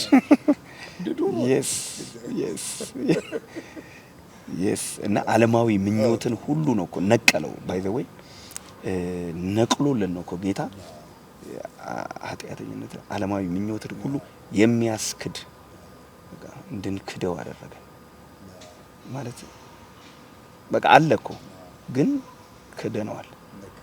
እዚህ ዓለም ላይ እኮ ዘፈን አለ፣ ሌብነት አለ፣ ውሸት አለ፣ ዝሙት አለ፣ ርኩሰት፣ መዳራት፣ ጣዖትን ማምለክ፣ ሟርት፣ ጥል፣ ክርክር፣ አድመኝነት፣ ቁጣ፣ እነዚህ ሁሉ ነገሮች እኮ አሉ። የሉም እኮ አይደለም፣ እኛ ውስጥም እኮ አይመጣም ማለት አይደለም። ግን አሁን በዘፈን ሊመጣ ይሞክራል እኮ ግን ተክዷል። ኃጢአተኝነትና ዓለማዊ ምኞትን ሁሉ የሚያስክድ ነው የሚለው የእግዚአብሔር ጸጋ ተገልጧል። የተገለጠ ጸጋ የተገለጠ ጸጋ የሚረዳ ጸጋ ነውና በዚህ ሰውነታችን ውስጥ የእግዚአብሔር መንፈስ አለ። ይሄንን ዓለም ያሸንፍንበት ሚስጥር የኛ ችሎታ አይደለም፣ ያነበብነው የጸለይነው ጸሎት አይደለም፣ ግን በእኛ ውስጥ ያለው ሕያው የእግዚአብሔር መንፈስ ነውና ይሄ መንፈስ ደግሞ በጣም የሚገርም ዋው ሃሌሉያ! ይሄን ስናገር በጣም ደስ ይለኛል። ይሄ መንፈስ ሊድ ያደርገናል። ስፒሪት ነው፣ የሚመራ ነው አይደለም። እግሬ ለእግሬ መብራት ለመንገዴ ብርሃን ነው ይላልና ይሄ የሚመራ ነው፣ ሊድ የሚያደርግ ስፒሪት ነው። በመንፈስ ነው የምንመራው፣ በመንፈስ ነው የምንመላለሰው። ምልልሳችን እኮ እንደ ሰው ልማድ ብንመላለስ እንደ ሰው ልማድ ብንኖርም ግን እንደ ሰው ልማድ አንዋጋም። የኛ ጦር ዕቃችን ስጋ አይደለም፣ ምሽግ ለማፍረስ ብርቱ የሆነ የእግዚአብሔር መንፈስ ነው። ይሄ የከበረ መንፈስ ዋው ፕሬዝ ጋድ! ይሄን ስናገር በጣም ነው የምኮረው። ይሄ ወደ ጽድቅ ነው የሚመራኝ። አይገርምም? ውፍ ማሐራ ባሽካታ አሁን ይሄን መንፈስ አንዳንድ ሰዎች ወደ ኃጢአት እንዴት ብዬ ልንገር፣ ይሄ እንደዚህ ነው፣ ይሄ እንደዚህ ነው። ስለዚህ የእግዚአብሔር የጸጋውን ስጦታ ለኃጢአት ላይሰንስ አድርገው ሲያስቡትና ሲያወሩት ሰማለሁ። ነገር ግን የእግዚአብሔር መንፈስ እንደ ንቧና እንደ ዝንቧ እኮ ነው።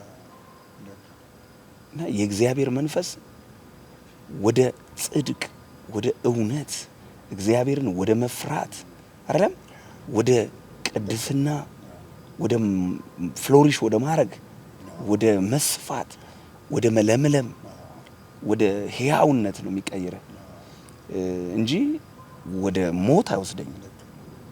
አይደለም ወደ ኃጢአት ወደ እንትን አይደለም። ኃጢአትን ታግለን የምናሸንፈው አይደለም። አሁን ሰይጣንን ስናስወጣ ራሱ እዛ ጋር የምናሸንፈው ይመስለናል። እዛው ምን ዘርረው በካራቴም ብለን በቦክስም ብለን ሰይጣንን በስጋዊ ጉልበት የምናሸንፈው ነው ይመስለን ነው። ኦልሬዲ አልቋል፣ ተፈጽሟል። ሰይጣንም በመስቀል ላይ ተቀጥቅጧል፣ ዋጋም ተከፍሏል። ኢየሱስ ድል ነስቷል። ማንነቱን ነው የምትነግረው ለሰይጣን። አንተ ወድቀሃል አይደለም፣ ተጥለሃል። ኃይል ከውስጡ ወጥ በቃ ኮማንድ ነው የምናደርገው። በተሰጠን በልጅነት ስልጣን እናዘዋለን፣ በተሰጠን ቅባት እናባረዋለን እንጂ ሰይጣንን ተገዳድረ ነው ተወዳድረ ነው እዛ ጋር ወይ ሊያሸንፈኝ ወይ ላሸንፈው አይደለም የቆም ነው አይደለም። በዚህ አጋጣሚ አንድ ቴስቲሞኒ ባነሳለህ። እዚህ ቸርች የመጣ አንድ ጠንቋይ የነበረ ልጅ ጌታ ኢየሱስን ያገኘ አንዱ ወንድም ሲመሰክር ነው። አካዳማ ነው የመጡት፣ በቅርብ ነው የመጡት ምስክርነታቸውን የሰጡትና ባለቤቱ ባሏ ጠንቋይ ነው። ሚስቱ ጎረቤት ቤት ትሄድና ፕሬዘንስ ቲቪ ተከፍቷል እና ያቺ ጎረቤቷ በጌታ ናት፣ አትመሰክርላትም። በጣም ስማርት የሆነች ልጅ ናት። ቲቪ ትከፍትላታለች እና አንድ ቀን ስትገባ ፕሬዘንስ ቲቪ ከፍታላት ታያለች እና ጣማት፣ ደስ አላት። ያዩ የአዳልሙቲ መንፈስ ምናምን ብዬ ስገስጽ አንድ ሴት ላይ መንፈሱ ተገለጠ። ከዛ ማዛለው በኢየሱስ ምናምን እያልኩኝ ከሱ ጋር እንትን ስል ልጅቷ ጭንቅላቷን ያዘች። ወይኔ ያለች የማይነካ ነካለች፣ ጠፋ። በቃ አሁን ደግሞ ስታይ ደግሞ ልጅ ነኝ። ወይኔ ትንሽ ልጅ ነው። በቃ መንፈሱ ነካው፣ አይቻልም፣ በቃ ሞት አለች። ከዛ በጌታ በኢየሱስ ስም አዛለው 3 ጩና ውጣ ምናምን ተብሎ ተባረረ ማለት ነው። ሲባረር ደነገጠች። ከዛ ምንም አላለችም። ቆይ መጣው ብላት ልጅቷን ወደ ቤት ሩጫ ባሏ ጋር እኔ ምላ አለችው። አንተ የምታመልከው አዳልሙቲ እዛ ቤት እየተዋረደልህ ነው አለችው። እዛ ቤት እየተንቀጠቀጠ ነው፣ እየጮኸ ነው አለች። እንዴት አላት። እንዲህ ብላ ሚስጥሩ ነገረችው። ባልየው እኔ ሁለተኛ አምላክ አላመልክም፣ የኔ አዳልሙቲ አንደኛ ነው ብሎ ነው የሚያስበው። ስለዚህ ለካን ሌላ ሰፈር ከተሸነፈ ሁለተኛ ነው ማለት ነው፣ ወይ ወደቀ ነው ማለት ነው። ስለዚህ እሱም ሄዶ አየ፣ እውነት ነው። ከዛ የሚያመልክበትን እንትኖች ሁሉ ሰበሰበና አቃጠለ። ሄዶ ጌታ ኢየሱስን ናዝሬት አማኑኤል ቸርች ጌታ ኢየሱስን ተቀበለ ማለት ነው። ኤኒዌይስ ሰይጣንን አሁን ዘንድሮ አይደለም የምንወዳደረው ከሱ ጋር፣ ዘንድሮ አይደለም የምናሸንፈው ወይም ምናምን፣ ኦልሬዲ የተሸነፈ ነው። በመስቀል ላይ ስራው ተሰርቷል፣ ተፈጽሟልና በዚህ በሚሞተው ስጋዬ ላይ የመንፈስ ቅዱስ ማኒፌስቴሽን፣ የእግዚአብሔር ህልውና መገለጫ፣ የእግዚአብሔር ቤተ መቅደስ፣ የእግዚአብሔር የመንፈሱ ማደሪያ እንጂ የቤሌወር ቤተ መቅደስ አይደለም። ወይም ከሆነ ነገር ጋር የሚጋጠም ወይ የሆነ የክፋት የዝሙት ምናምን ማደሪያ አይደለም። ኦልሬዲ በክርስቶስ ኢየሱስ የተቀደሰ የእግዚአብሔር ማደሪያ ነው። ቤቱ ነኝ ማለት ነው። ቤቱ ነን። ስለዚህ አምላክ በኔ ድንኳን ውስጥ፣ በኔ ቤት ውስጥ፣ በኔ ህይወት ውስጥ ይኖራል ማለት ነውና ኢንተረስቲንግ፣ በጣም ጀምረን አልጨረስነውም። በእርግጥ ይሄ ሀሳብ በጣም ሰፊ ነው። ይሄ የፊተኛው ሰው ወይም መሬታዊ ሰውና ሁለተኛው ሰው ወይም ሰማያዊ ሰው ሰፊ ሀሳብ ነው። አሁን እዚህ ጋር ነካክተን የተው ነው እንጂ በጣም ኤ ቱ ዜድ ማውራት የምንችለው ዲቴል ነው፣ ሰፊ ነው። ነገር ግን አሁን የነካካናት እንግዲህ ከጊዜ ማጠርም ከጊዜ አንድ ቀን ሁሉንም ነገር ማለት ስለማንችል ነው። ግን መለከት ይነፋል አይደለም? ሁለተኛው the second coming of Jesus Christ ያኔ የሚሞተው የማይሞተውን ይለብሳል አይደለም? በአይን ቅጽበት እንለወጣለን ይላል አይደለም? የማይበሰብሰውን አካል እንለብሳለን፣ እንደ መላእክት እንሆናለን ማለት ነው። እንደ መላእክት እንሆናለን እና ሰፊ ነገር የሚፈልግ ፖይንት ነው። እግዚአብሔር የተመሰገነ ይሁን። እያየን እየተነጋገርን ያለነው ስለ ሞቱ ነው። አብዛኛውን ሞቱ ላይ ነው ያወራነው። ትንሳኤውን ደግሞ እንነጋገራለን። ይሄንን ስናወራ ስለ ዘላለም ህይወት ነው አይደል የምናወራው? አሁን እኛ ዘላለም ህይወት ውስጥ ነው ያለነው። አሁን በጊዜ የተገደበ ህይወት ውስጥ አይደለም። ከዛ ወጥቶን ጌታ ወደ ዘላለማዊ ህይወት ነው ያመጣንና ወደ እግዚአብሔር ህይወት፣ ወደ እግዚአብሔር ዓለም፣ የእግዚአብሔር ዓለም ውስጥ ነው ያለነው። ስለዚህ የእግዚአብሔር ዓለም ውስጥ ያስገባን ደግሞ ጌታ ኢየሱስ ነው። በክርስቶስ ነው የገባነው። ትናንትና እንደተነጋገርነው የሰማይ ጥሪ ተካፋዮች ነን ስንል የጥሪው ወረቀት የጥሪው ካርዳችን የጌታ ኢየሱስ ደም ነው። በጣም ነው ልብ የተነካው። ትናንት ስብከት የሚገርም ነበር መልእክቱ ስለ ስርየት ያስተማርከው እና የጌታ ኢየሱስ ክርስቶስን ደም ነው ይዘን የምንገባው። ልብሱ በደም የተነከረ ነው። ስለዚህ እዛ ዓለም ውስጥ ገብተናል። አሁን በራሳችን እውቀት፣ በራሳችን ጉልበት፣ በዘራችን ባለን ገንዘብ ባለን ሀብት አይደለም አይደለም። ቆሮንቶስ ላይ እንደሚለው ብዙዎች ይላል አይደለም? ባለጠጎች ብዙዎች፣ ኃያላን ብዙዎች፣ ጥበበኞች ብዙዎች አይደለም? አልገቡም፣ አላገኙትም።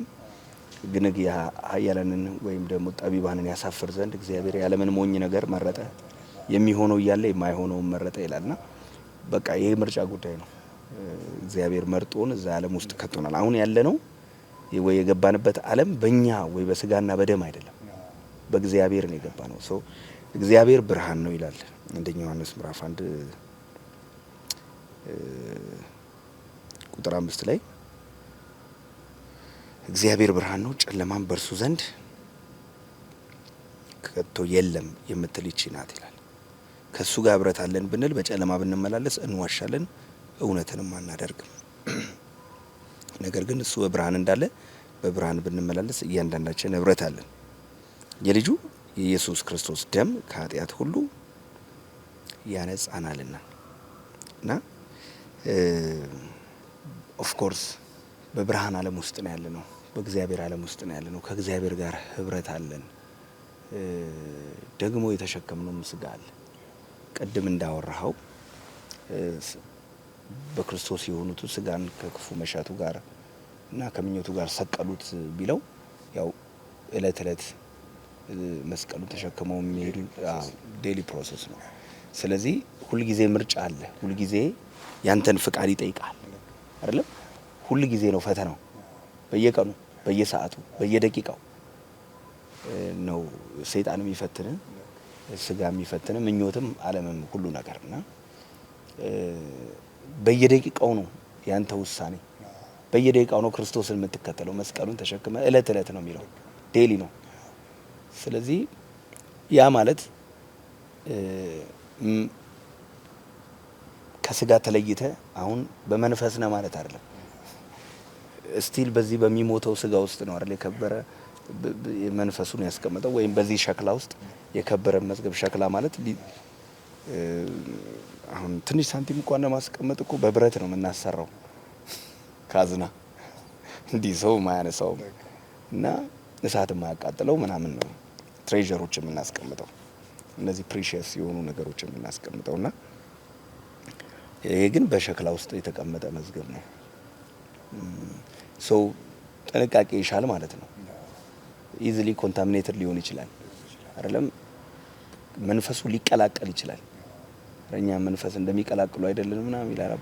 ሶ ኮንታሚኔት ሊደረግ ይችላል። በዚህ ዓለም ነገር ትዊስት ሊደረግ ይችላል፣ ሊበላሽ ጥንቃቄ ይፈልጋል። ከጌታ ጋር ህብረት አለን፣ በብርሃን እንመላለሳለን፣ ደግሞ እንፈተናለን። አሁን ይሄን መዘንጋት የለብንም። ስለዚህ ወንድሞቹ ኃጢአት እንዳትሰሩ ይህንን እጽፋለሁ ካለ በኋላ ኃጢአትን ብትሰሩ ግን ይላል ብትሰሩ ግን በአብ ዘንድ ምን አላችሁ? ጠበቃ አላችሁ። እና ክርስቶስ ኢየሱስ በአባቱ ቀኝ ተቀምጦ ስለኛ የሚማልደው ወይም ስለኛ የራሱን ደም የሚያቀርበው ስለ ኃጢአታችን ነው።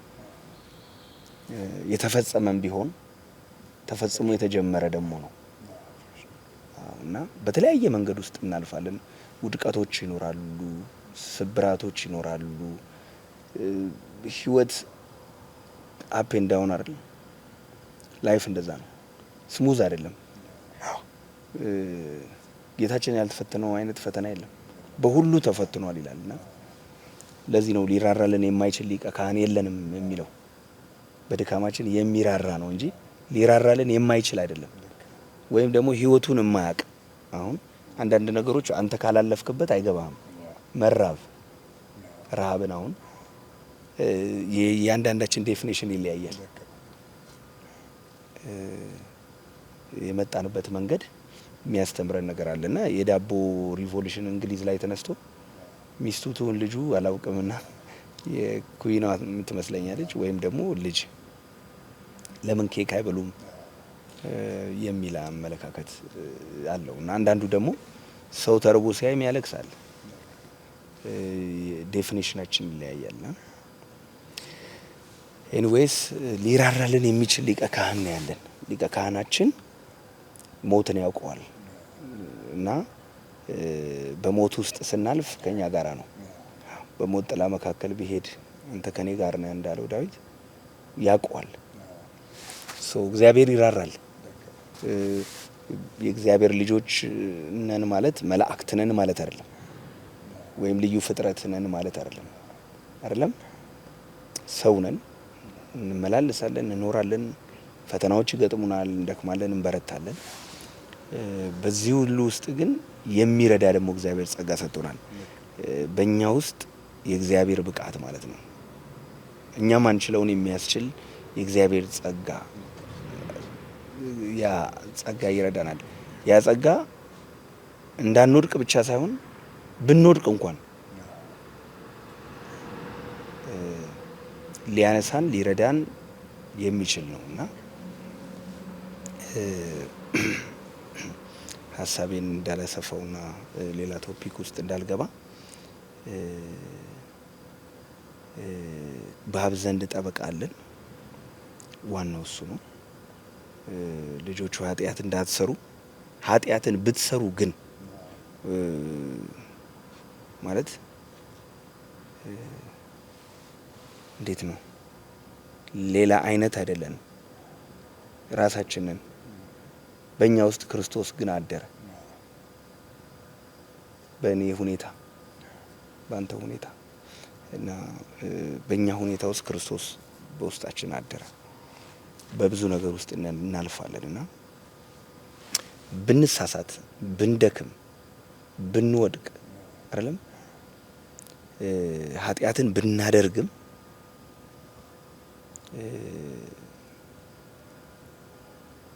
እግዚአብሔር የሰጠን ምን አለ? ጋራንቲ አለ። ሊያነሳን ፕሮሚስ አለን። ኃጢአትን ብትሰሩ እንዳትሰሩ ጽፋለሁ፣ ብትሰሩ ጠበቃ አላችሁና የሚረዳ ጸጋ፣ ይሄ ጸጋ የሚያግዝ ከውድቀት የሚያወጣ ጸጋ ነው። ምን ይመስላል ፓስተር? ትክክል ነው። እግዚአብሔር ሰው ግሬስ ጸጋ የሚባለው አቢሊቲ ነው። እኛን እንድንችል የሚያስደርግ ወይንም በጣም የሚገርመው ቅድም ስናነበው ኢሳያስ ላይ የእግዚአብሔር ፍቃድ በእጁ ይከናወናል ይላል። ምክንያቱም እሱ የጸጋ ራስ ነው። ራሱ ጸጋ ነው ክራይስት። ስለዚህ የእግዚአብሔር ፍቃድ በእጁ እንዲከናወን አድርጎታል። ኢቭን ሲሞት ራሱ ዕብራውያን ሲናገር በእግዚአብሔር ጸጋ ሞትን ይቀምስ ዘንድ ይላል ራሱ ኢየሱስ ሲሞት ማለት ነውና ግሬስ አቢሊቲ ከሆነ እኛ ውስጥ ያለው ጸጋ የእግዚአብሔር ሐሳብ እንድናከናውን ይረዳናል ማለት ነው። የእግዚአብሔርን ፍቃድ እንድናከናውን በእጃችን እንዲከናወን ልክ ኢየሱስ እንዳከናወነው በእጃችን ላይ እንድናከናውን ይረዳናል። ግን በጣም የሚገርመኝ ይህን ግሬስ በህይወታችን ውስጥ የሚረዳን ጸጋ ካለ the blood of Jesus it cleans from every sin ይላል። every sin ከኃጢአት ከማንኛውም ኃጢአት ሁሉ ክሊን ያደርጋል the blood of Jesus ይላል። እንደዛ ነው። ኃጢአት ቢሰራ ኃጢአት የሰው ህይወት በጣም የሚያበላሽ ነገር ነው።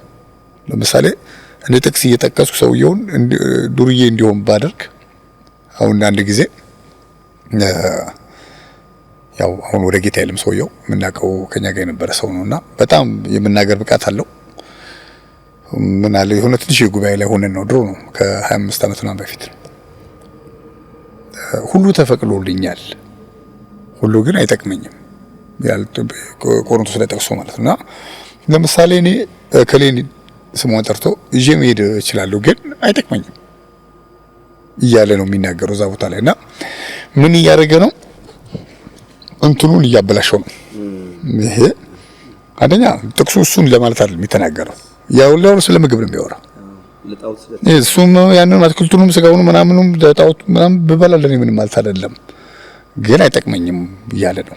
ለወንድሜ ነው መኖር ያለብኝ እያለ ነው የሚናገረው ጳውሎስ። ያ ግን ሌላ ያስፈልገውን ያስባለው ጥቅሱ ልካስ ብሎ እንትኑን አበላሸው ማለት ነው። ኮንቴክስቱ ውጪ ሊያልፍ ከዛ ምንድነው ያው ያላትን ሴት ከአብረው ጠፍቷል በኋላ ላይ እና ግሬስ አቢሊቲ ነው። የእግዚአብሔርን ህይወት የልጁን ህይወት ላይፍ የሚባለው ራሱ በግሪክ 3 አይነት ህይወት ነው የሚባለው በአማርኛው አንደኛው ባዮስ የምንለው ባዮ ማለት እቺ በምድር ላይ የሰው ህይወት የእንስሳ ህይወት የዛፍ ህይወት ምናምን የሚባለው የሚወልድበት ነው። ሁለተኛ ደግሞ ሳክ የሚባለው የሶል የነፍስ ህይወት የሚባለው ህይወት ነው። እና አንድ ሰው ቃለ ማንሳት ሶፋ ለማንሳት መጽሐፍ አያነብም አይደል? ጡንቻው ነው የሚያጠነክረው። ምክንያቱም የነፍስ ህይወት የነፍስ ዓለም ነው የሚያገለግለው የአእምሮ ህይወት። ሶስተኛው ግን አሁን የምንናገረው ጋድ ካይንድ ኦፍ ላይፍ ምንለው የእግዚአብሔር ህይወት ዘው የሚባለው እሱ ነው። በክርስቶስ ያገኘ ነው ያ ህይወት ያ ደግሞ ሶርስ ነው። ያ እንደ እግዚአብሔር እንድንኖር ነው የሚያስችለን እንድንኖር ያስችለናል። አቢሊቲው ነው ይሄ ነው አቅም ይሰጠናል እኛን። ታዲያ ያ ነገር በህይወታችን እንዳይሰራ እንዴት እናደርጋለን? አሁን እሱን እየተናገርክ የነበርከው ላይፍ ላይ መውጣት አለ፣ መውረድ አለ፣ መድከም አለ፣ መበርታት አለ፣ መሳቅ አለ፣ ማልቀስ አለ። ይሄ የዓለም ባህሪ ነው። በዚህ ዓለም ባህሪ ውስጥ ትልቁ የዲያብሎስ ትሪክ የክርስቶስን ህይወት እንዳንኖር የሚያደርገው ምን ይላል? ለአንድ ወንድ እንደሚታጭ ለክርስቶስ አጭቻቸዋለሁ፣ ድንግል ለአንድ ወንድ እንደዛ ታጭታቸዋል ይልና እኔ ግን የምፈራው ይላቸዋል። ይሄ ሐዋርያው እኮ ነው ያለው። እኔ ግን የምፈራው ሐሳባችሁ ተበላሽቶ ኮንታሚኔት ሆኖ ተመርዞ ማርች ብርቱካን የሚባል አለ ልክ እንደሱ ማለት ነው ተመርዞ ለክርስቶስ ኢየሱስ ካለው ቅንነትና ንጽህና እንዳትጎርዱ ብዬ እፈራለሁ ይላል። ግሬስን ኦፕሬት እንዳናረግ እንዳንሰራ እንዳንለማመድ እንዳናድግ ሁልጊዜ ኃጢአት ማለት የልጅነት ባህሪ ነው መገለጫ ነው። ልጅነት ማለት የጨቅላነት ማለት ነው። ለምሳሌ ህፃን ልጅ ሆኖ ዳይፐር ይቀየራል። ልጆቻችን ዳይፐር ቀየረናል እኛ እስካሁን ጋር እንቀየርም ረጅም ዓመቴ ነው ከቀየርኩ ምክንያቱም አድገዋል። ልክ ኃጢአት ማለት የጨቅላነት ባህሪ ነው። ጨቅላ ሰው ነው በቃ። ስለዚህ እናንተ እንደዚህ ጨቅላ እንኳን ብትሆኑ እያላቸው ነው አይዟችሁ አባታችሁ ቸር ነው ዳይፐር ይቀየርላችኋል እያለ ነው የክርስቶስ ኢየሱስ እንጂ እያበረታታቸው እኮ አይደለም። እያበረታታቸው ኢንከሬጅ ያጋቸው ሳይሆን አይዟችሁ ይጠፋችሁ አይደለም አይተበቃ ደግሞ ከዚህ ይበልጣል እያላቸው ነው። ከዛኛው ላይፍ ደግሞ ማቹር ነው ሰው ደግሞ የሱ ኃጢአት ዝሙት አይደለም፣ የሱ ኃጢአት መጠጥ አይደለም፣ የሱ ኃጢአት የሆነ መሳደብ አይደለም። እንትኑ ዳይሜንሽኑ ይለያል። ያማ የጨቅላ ህይወት ነው እዛ ትቶታል። የዛኛው ኃጢአት አንድ ሰዓት መጸለይ ኖሮበት ምናልባት 40 ደቂቃ ከጸለየ ሆሊ ስፒሪት ኩንች ያደርጋል። ሶሪ ይላል። ምን ማለት ነው? ደረጃው ይጨምራል ማለት ነው። የእንትኑ ኤክሰርሳይዝ የምናደርግበት የቅድስናችን ደረጃ ወደ ሞቲቭ ይቀየራል። ሞቲቭ ማስተካከል መንፈስ ቅዱስ ተው እያለን መናገር ሊሆን ይችላል። እንትኑ የምንኖርበት ኤክሰርሳይዝ የምናደርግበት የቅድስናችንና የጸጋ ልምምዳችን እንትኑ ይጨምራል ማለት ነው። ፕሮፌሽናል እንትኑ እንሆናለን ማለት ነው አይደል? ፕሮፌሽናል ማለት አማተር አለ፣ ፕሮፌሽናል አለ። ልክ ማቹርድ የሆነ ልጆች ሆይ ኃጢአትን እንዳት ልጆች ነው ያላቸው ራሱ። ስለዚህ በህይወት ውጣ ውረድ ፈተና ውስጥ ቢኖርም በህይወት ውጣ ውረድ ፈተና ውስጥ የሚያሳልፈ በሆነ ላይ ተሻገር አይደል? በሰዓት ውስጥ ባለፍክ ጊዜ አያቃጥልህ ነበልባሉ አይፈጅም ፕሮቴክት የሚያደርግ እሳት ውስጥ ገብተው እንዳይቃጠሉ የሚያደርግ ያ ጸጋ እኛ ላይ ያለው ነው። ስለዚህ ያንን ኤክሰርሳይዝ እንዳናደርግ ትልቁ እንቅፋት ሐሳባችን በእግዚአብሔር ቃል አለ የተቃኘው። ብዙ ጊዜ ሰው ሲን ኮንሺየስ ነው፣ ዲመን ኮንሺየስ ነው፣ ካልቸር ኮንሺየስ ነው፣ የሆነ ነገር ኮንሺየስ ነው እንጂ የተሰራለትን ኮንሺየስ አይደለም። በውስጡ ያለውን ኮንሺየስ አይደለም። የተማረውን ምህረት ኮንሺየስ አይደለም። አንድ እግዚአብሔር ሰው ሲናገሩ ምን ይላሉ? the more you know God the more you know devil ይላሉ። ምን ማለት ነው? ብዙ ሰው መንፈሳዊ ሲሆን ሰይጣን ምንም ማለት እንደሆነ ይቆጥራል። እያደገ ይመጣል ማለት ነው። ግን ብዙ ጊዜ ፎከስ አድርጎ ስለ የሆነ ኃጢአት ወድቅ ይሆን እጠፋ ይሆን በሚል ሴንስ ሲሆን ይሄ ሲን ኮንሺየስ መሆን ነው። ክርስቶስ የሰራውን ቪክቶሪ እንተውና በፍርሃት እንኖራለን። ያን ጊዜ ምን ይሆናል? ሐሳባችን ከእግዚአብሔር ሐሳብ ይለያል ማለት ከእግዚአብሔር ሐሳብ ይለይና ምን እንሆናለን? ሲን ኮንሺየስ ዲመን ኮንሺየስ እንሆናለን። እና በማንኛውም ፈተና ውስጥ ልናልፍ እንችላለን፣ አልፈናል፣ እናልፋለን። እንዳንወድቅ ደግሞ ይረዳን የሚረዳን የእግዚአብሔር መንፈስ የእግዚአብሔር ጸጋ በውስጣችን አለ። ስለዚህ ሐዋርያ ጳውሎስን ሰው ያደረገው እግዚአብሔር ጸጋ ነው፣ የራሱ ጉልበት አይደለም። የራሱን ጉልበትማ እንደ ጉድፍ ነው ብለዋል። እንደ ሻወር ሲወስድ እንደ ቤት ጥራጊ እንደ ቆሻሻ ነው ይላል። ሻወር ሲወስድ እንደሚወጣው ቆሻሻ ነው ይላል። የኔ መልካምነት የምላቸው ነገሮች ሁሉ እንደ ጉድፍ ቆጥር ነው ይላል። ስለዚህ የኔ የሆንኩትን ሁሉ የሆንኩት በእግዚአብሔር ጸጋ ነው ይላል። ስለዚህ ነፍሱን ሁሉ ሽጦ እንዲያገለግል ያደረገው ያ ጸጋ ነው። እኛም ሰዎችን ወደዛ ጸጋ ነው ወደ ክርስቶስ ነው የምንመራው። ክራይስት ኮንሺየስ እንዲኖራቸው ነው የምንመራው። ሲን ኮንሺየስ ሳይሆን ክራይስት ኮንሺየስ፣ ዲመን ኮንሺየስ ሳይሆን ክራይስት ኮንሺየስ። ክራይስት ኮንሺየስ የሆነ ሰው ክርስቶስ የክርስቶስ ንቃተ ህሊና ያለው ሰው አጋንንት ሲመጣ ወዲያው ነው ዲፈር የሚያደርገው። በነጭ ወረቀት ላይ ጥቁር ነገር ግልጽ እንደሚሆንና ሰው ለማስነጠስ አይኖርም ግን ሲገባ በተፈጥሮ ያስነጥሳል። ልክ እንደዛ ማለት ነው። ሪጀክት እናደርጋለን ከእግዚአብሔር ያልሆነውን ነገር ራሱ። ያው ብዙ ጊዜ ስታገለግል ሳይ እግዚአብሔር በዚህ ረድቷል፣ አይኖችንም ከፍቶታል። መንፈስ በጣም ግዙፍ ነው እና ከካልኩሌሽን ይወጣና ስፒሪት ኦፕሬት ያደርጋል ማለት ነው። እግዚአብሔር ይባርክ። እግዚአብሔር አንደኛ ቆሮንቶስ ላይ ያለውን ሐሳብ ቅድም ስታነሳው በጣም ልቤ ይነካ ነበር። ምግብ ለሆድ ነው፣ ሆድም ለምግብ ነው። እግዚአብሔር ይህንንም ያንንም ያጠፋቸዋል ማለት ይሄ ከባድ ትምህርት ነው። አሁን የሚያወራው እዛ ጋር ስለ ምግብ ብቻ አይደለም፣ ስለሚወስዱት ጉዳይ አይደለም፣ ግን ስለ ኃጢአት ነው የሚያወራው። ስጋ የተፈጠረው ለኃጢአት ነው እንደማለት ነው። አፍሮዲጡስ የምትባል ያቺ ጣዖትም ስለነበረች በአካባቢው ለዛ ላይሰንስ ለማግኘት ነው፣ እንደፈለጉ ለመሆን በኃጢአት ለመመላለስ እና ስጋ ለጌታ ነው ብሎ መቅደስ ናቸው ማለት ነው። እንዳልከው አንወድቅም አይደለም። አሁን የሚሰሙንም ሰዎችን ኢንከሬጅ ለማድረግ ግን በየቀኑ አንወድቅም።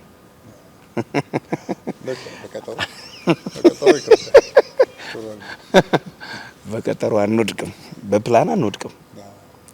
ይሄ ዴሊብሬት የሚደረግ ነገር እግዚአብሔር ትዕቢተኛን ግን ይቃወማል ይላል። ማለት ኃጢአትን ይጠላል፣ ኃጢአተኛን አይጠላም። ለትሑታን ጸጋን ይሰጣል። ኃጢአት ትዕቢተኛን ግን ምን ያደርገዋል ነው? ሬዚስት ያደርገዋል፣ ይቃወመዋል እግዚአብሔር። የትዕቢተኛ ማይንድ ምን አይነት ማይንድ ነው? ማይንድ ሴቱን ነው እግዚአብሔር የሚቃወመው፣ አስተሳሰቡን ነው ሞቲቭ ያልከውን ቀደም የሚቃወመው። ስለዚህ በቀጠሮ በፕላን መንፈስ ቅዱስ ተው እያለ 3-4 ጊዜ እግዚአብሔርን ድምጽ እየተላለፍን ስንሄድ እሱ አመጽ ይባላል። እግዚአብሔር አመጸኛን ይቃወማል። ግን ህይወት የሆነ ጽሁፍ አየሁ አንድ ጊዜ ዩጎ ቸርች በር ላይ ይመስለኛልና በጣም ወደድኩት። ላይፍ ኢዝ ዋር ጂሰስ ኢዝ ቪክትሪ ሚል ላይፍ ኢዝ ዋር ጂሰስ ኢዝ ቪክትሪ ይላልና ዋው ወንደርፉል እንትን ህይወት ጦርነት ነው እና በኢየሱስ ክርስቶስ ግን ድል እንነሳለን ማለት በራሳችን ሳይሆን በክራይስት ኃይልን በሚሰጠኝ አይደለም በክርስቶስ ሁሉንም እችላለሁ እና ስለዚህ ስጋ ለዝሙት ነው የሚለው በጣም አደገኛና ሐሰተኛ ትምህርት ነው። ሐሰተኛ ሙቀት ነው። እዚህ ላይ የክራይስት ላይፍ ቅድምም ለማንሳት ሞክረናል። በእኛ ውስጥ መንፈስ ቅዱስ ይኖራል። ሶ ያ ሊድ የሚያደርገን ስፒሪት ወደ ጽድቅ፣ ወደ እረፍት፣ ወደ ህይወት ነው እንጂ ወደ ኃጢአት የሚመራ የእግዚአብሔር መንፈስ የለም። ካራክተራችንም ጭምር አሁን ወደ ካራክተር መግባት አልፈልግም፣ ግን ካራክተራችንንም ጭምር ሼፕ ያደርገዋል። በፍሬያቸው ታውቋቸዋላችሁ ይላል። ያ ፍሬ ከየት ነው የሚመጣው? ከስሩ ነው እኮ አይደለም። ፖርትላንድ ኦሪገን የመጀመሪያ ጊዜ ስንገናኝ ያልከኝ ነገር አለ። እኔ ጨዋ ወዳለሁ አልከኝ። የኔ ታይፕ ነው አልከኝ ጨዋ እና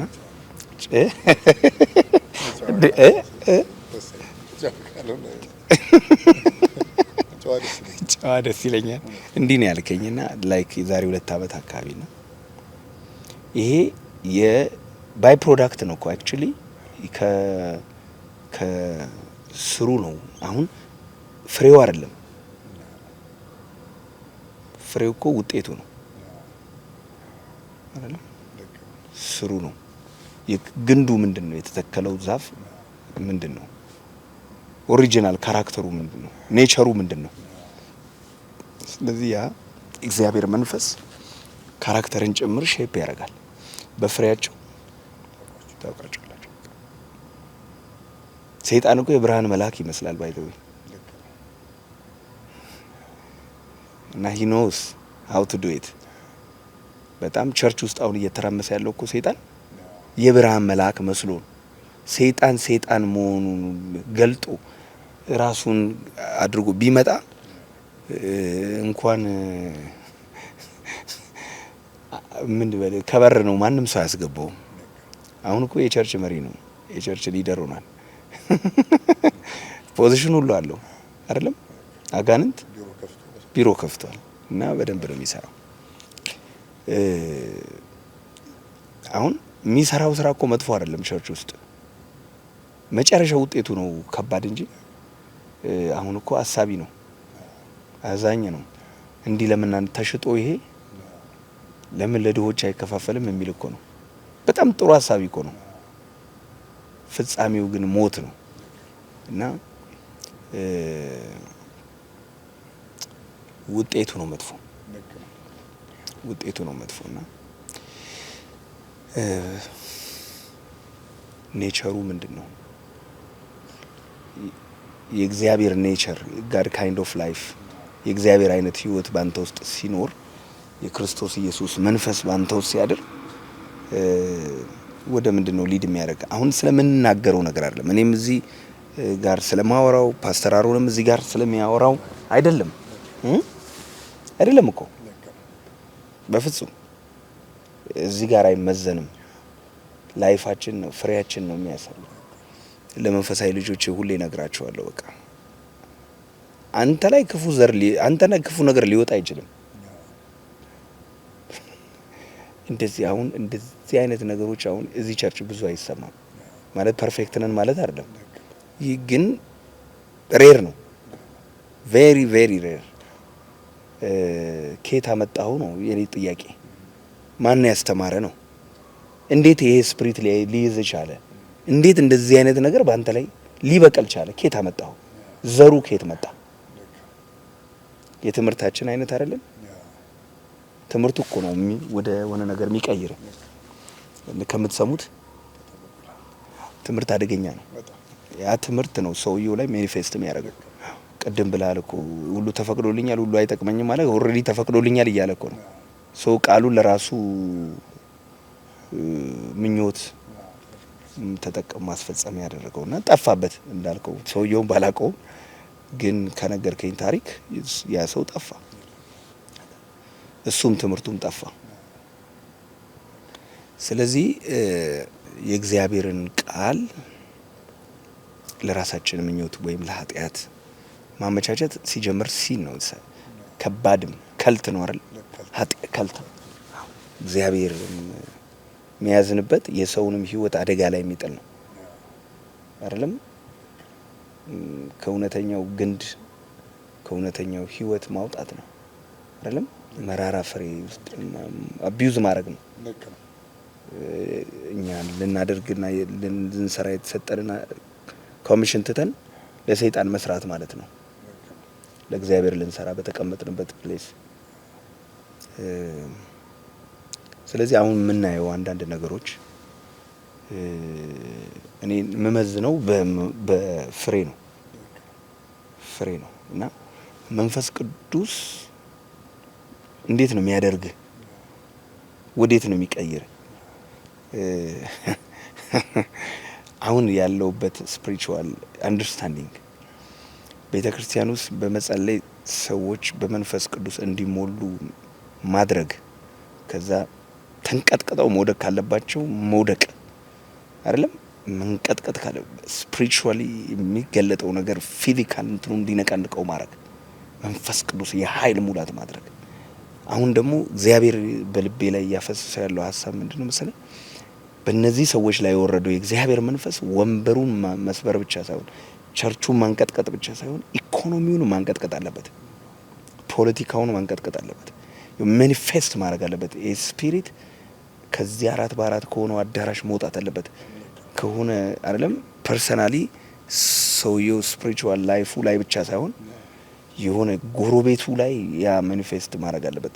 ዘሮቹ ላይ 10 ትውልድ ወደ ኋላ ሄዶ መስበር አለበት፣ መርገም መስበር አለበት።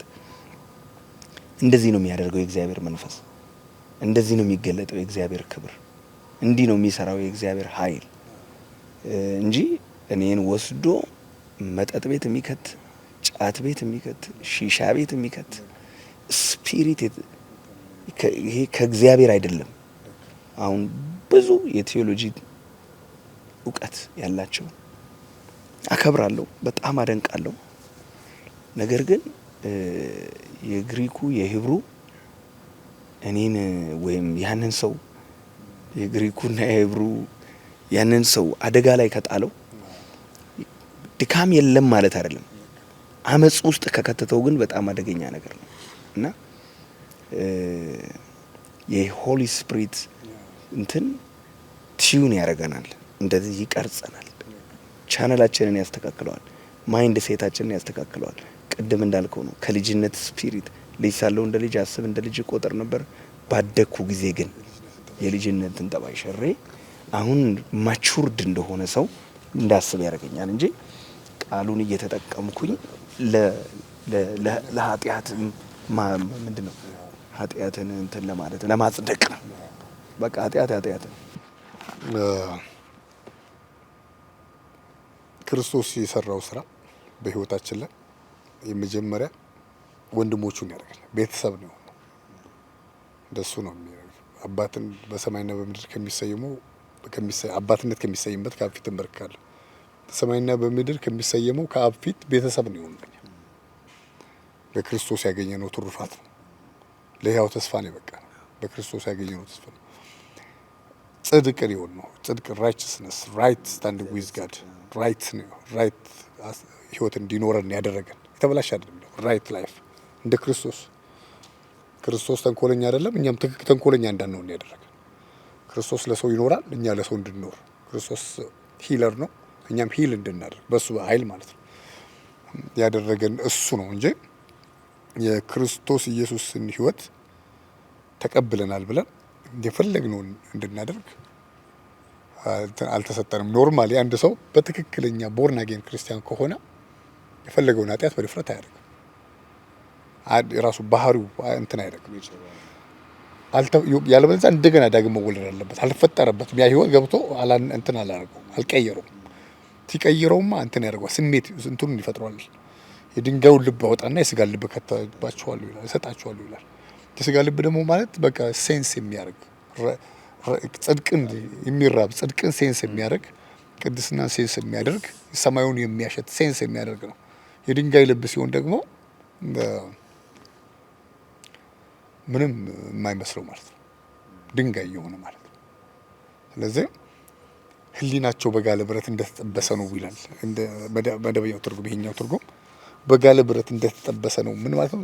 ሴንስለስ ናቸው፣ ስፒሪቹዋል ሴንስ የላቸው፣ ዲቴክት ማድረግ አይችሉም ይላል። ግን አፋቸው ግን ማሞ ሌላው መታወቂያ ሌላ ይባል የለ ድሮ ማሞ ሌላው መታወቂያ ሌላ ዝም ነው ሲባል ማሞ እሺ መታወቂያ ነው የምጠራው ፖሊስ ሲሰጠው ሌላ ነው ማሞ ሌላ ነው መታወቂያ ነው ሌላ ነው እንደሚባለው ማለት ታላላቅ ነገር ይናገራል። ትልልቅ ኦልሬዲ ምናምን ይላል። ኦልሬዲ ምናምን ጥሩ ነው ኦልሬዲ ግን the way you live the way you act ስንኖር ለሰው ስንተርፍ ያለን ነገር ተቀበልን የምንለውን ህይወት መግለጥ አለብን። የክርስቶስን ህይወት በእጃችን ላይ፣ የክርስቶስን ምሕረት አንደበታችን ላይ፣ የክርስቶስን አስተሳሰብ አይምሮአችን ላይ፣ እግሮቻችን ጽድቅን ለማድረግ የሚፈጥኑ ሰላምን ለመናገር፣ እጆቻችን ለመፈወስ ለመማር እንትን የሚለው አንደበታችን የሚወዱንን ብቻ ሳይሆን ጠላቶቻችንን የምንባርክበት አንደበት ሊኖረን ይገባልና ግሬስ እንደውም ክርስቶስ እንድንኖር ነው የሚያደርገን። ክርስቶስን የበራልኝ ብሎ ሰውየው ያልበራለት አይነት ህይወት የሚኖር ከሆነ ሰውየው እንደገና ራሱ ማሰብ አለበት። በእምነት ነገር ጠፍቷል ያር ሂሞስና ፊስጦስ ናቸው ይልና እነሱን ለሰይጣንም አሳልፌ ከሰጧቸው መካከሎች ናቸው ይላል። ስለዚህ ቅድም ፕሮፌት እንዳልከው የህይወት ድካም ማለት የዓለም ፍጻሜ አይደለም። የህይወት ድካም አለ።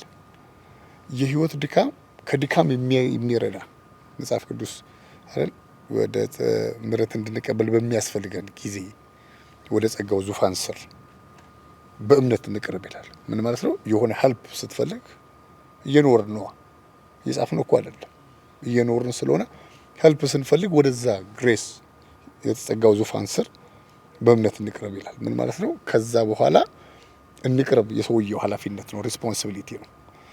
ከዛ በኋላ የእግዚአብሔር ችሎታ ወይም ችሮታው ጸጋው ሄልፕ ያደርገዋል። ብዙ ጊዜ ደክመን እናውቃለን፣ ተሳስተን እናውቃለን፣ በድለንም እናውቃለን። ይሄ የዓለም ፍጻሜ አይደለም። ቅድም በጣም ጥሩ ነገር ተናግራል። ሰውን የሚያጠፋው ትዕቢት ነው። ሰውን የሚያጠፋው ሆን ብሎ የሚያደርገው ነገር ነው። ሆን ብሎ የሚያደርገው ነገር የእግዚአብሔር እጅ ህይወቱ ላይ እንዳይገለጥ ያደርጋል። በክርስቶስ የተደረገውን እናንተ ጠማማ ትውልድ እስከ መቼ ይታገሳችኋለሁ ይላል ራሱ ክራይስት። እና ጥመት ነው ሰውን የሚያጠፋው እንጂ ጨቅላነት አለ። ጨቅላነትማ እየተቆነጠጠ መር ቸብ እየተደረገ እየተቆነጠጠ ታይም አውት እየተደረገ ዳይፐሩን ታስጥሏል፣ ድግግሩን ታስተምሯል። ግን ሰውየው አድግ ያለው ብሎ እንትን ሲል ኮንሲኩዌንሱ ከባድ ነውና በስጋው የሚዘራ መበስበስን ያጭዳል ይላል ራሱ። ስለዚህ ምንም የኃጢአት ላይሰንስ እኛ ፈቃጅም አይደለም ከልካይም አይደለም። እኛ ሰርቫንት ነን፣ ዋናት ማስተር። ቃሉን እኛ ኢምፖዝ ማድረግ አንችልም፣ ቃሉን መጨመር አንችልም፣ ማሻሻልም አንችልም። እኛ ይሄ ኃጢአት ነው ይሄ ኃጢአት አይደለም እያለን እኛ መከልከልም መፍቀድም አንችልም። ቃሉ የሚናገረው ኃጢአት ነው። ስኳር እኔም ለያዘው ውጭ ያለውም በጌታ ያለውንም ሰው የያዘው ስኳር ነው። እኔ በቃ ስኳር ነው እኔም ያስኩትም እዛ እንትና የሚያዘው ስሙን አልጥራው። ስኳሩ ስኳር ነው። ሰውየው ዳነ አልዳነ ሌላ ነገር ነው። ግን ያልዳነ ሰው ስኳር ይዞና የዳነ ሰው ስኳር ይዞ ነው። ኃጢአት ኤቭሪዌር ኃጢአት አረ እግዚአብሔር ሰው እግዚአብሔር ይባርክ። በእግዚአብሔር መንፈስ የሚመሩ እነሱ የእግዚአብሔር ልጆች ናቸው ይላል። አሁን ቀደም እንዳልከው እግሬ የሱ እግር ነው፣ እጄ የሱ እጅ ነው። የሱን አላማና የሱን ሀሳብ ነው የሚፈጽመው። በቃ ይሄ ኦልሬዲ የተዋጀ በክርስቶስ ደም የተቀደሰ የእግዚአብሔር የመንፈስ ማደሪያ የሆነ አካል ነው፣ ወይም ተንቀሳቃሽ ቤተ መቅደስ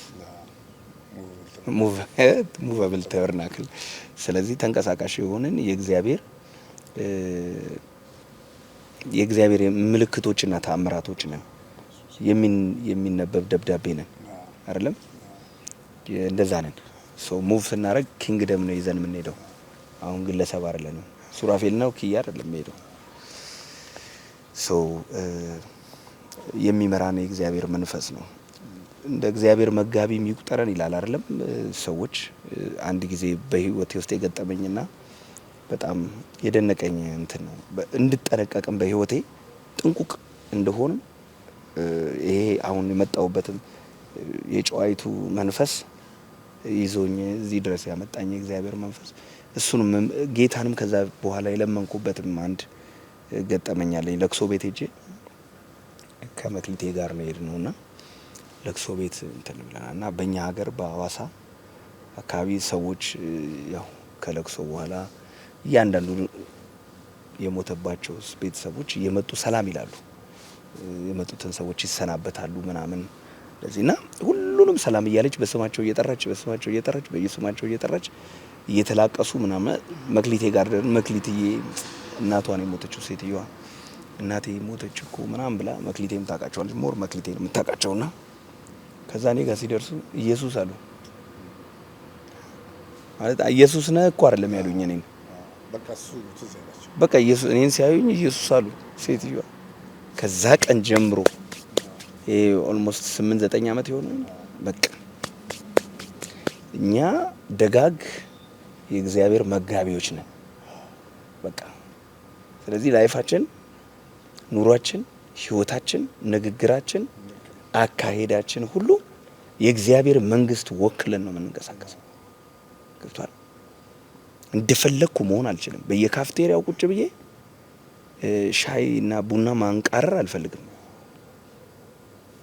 አየ ከእንትኑም ያው አሁን ሁሉ ተፈቅዶልኛል ሁሉ አይጠቅመኝም የሚለውን አይነት ብቻ ሳይሆን ከትልቁም ሰርክል አውጥቶ ወደ ትንሿ ሰርክል ነው የሚያመጣ።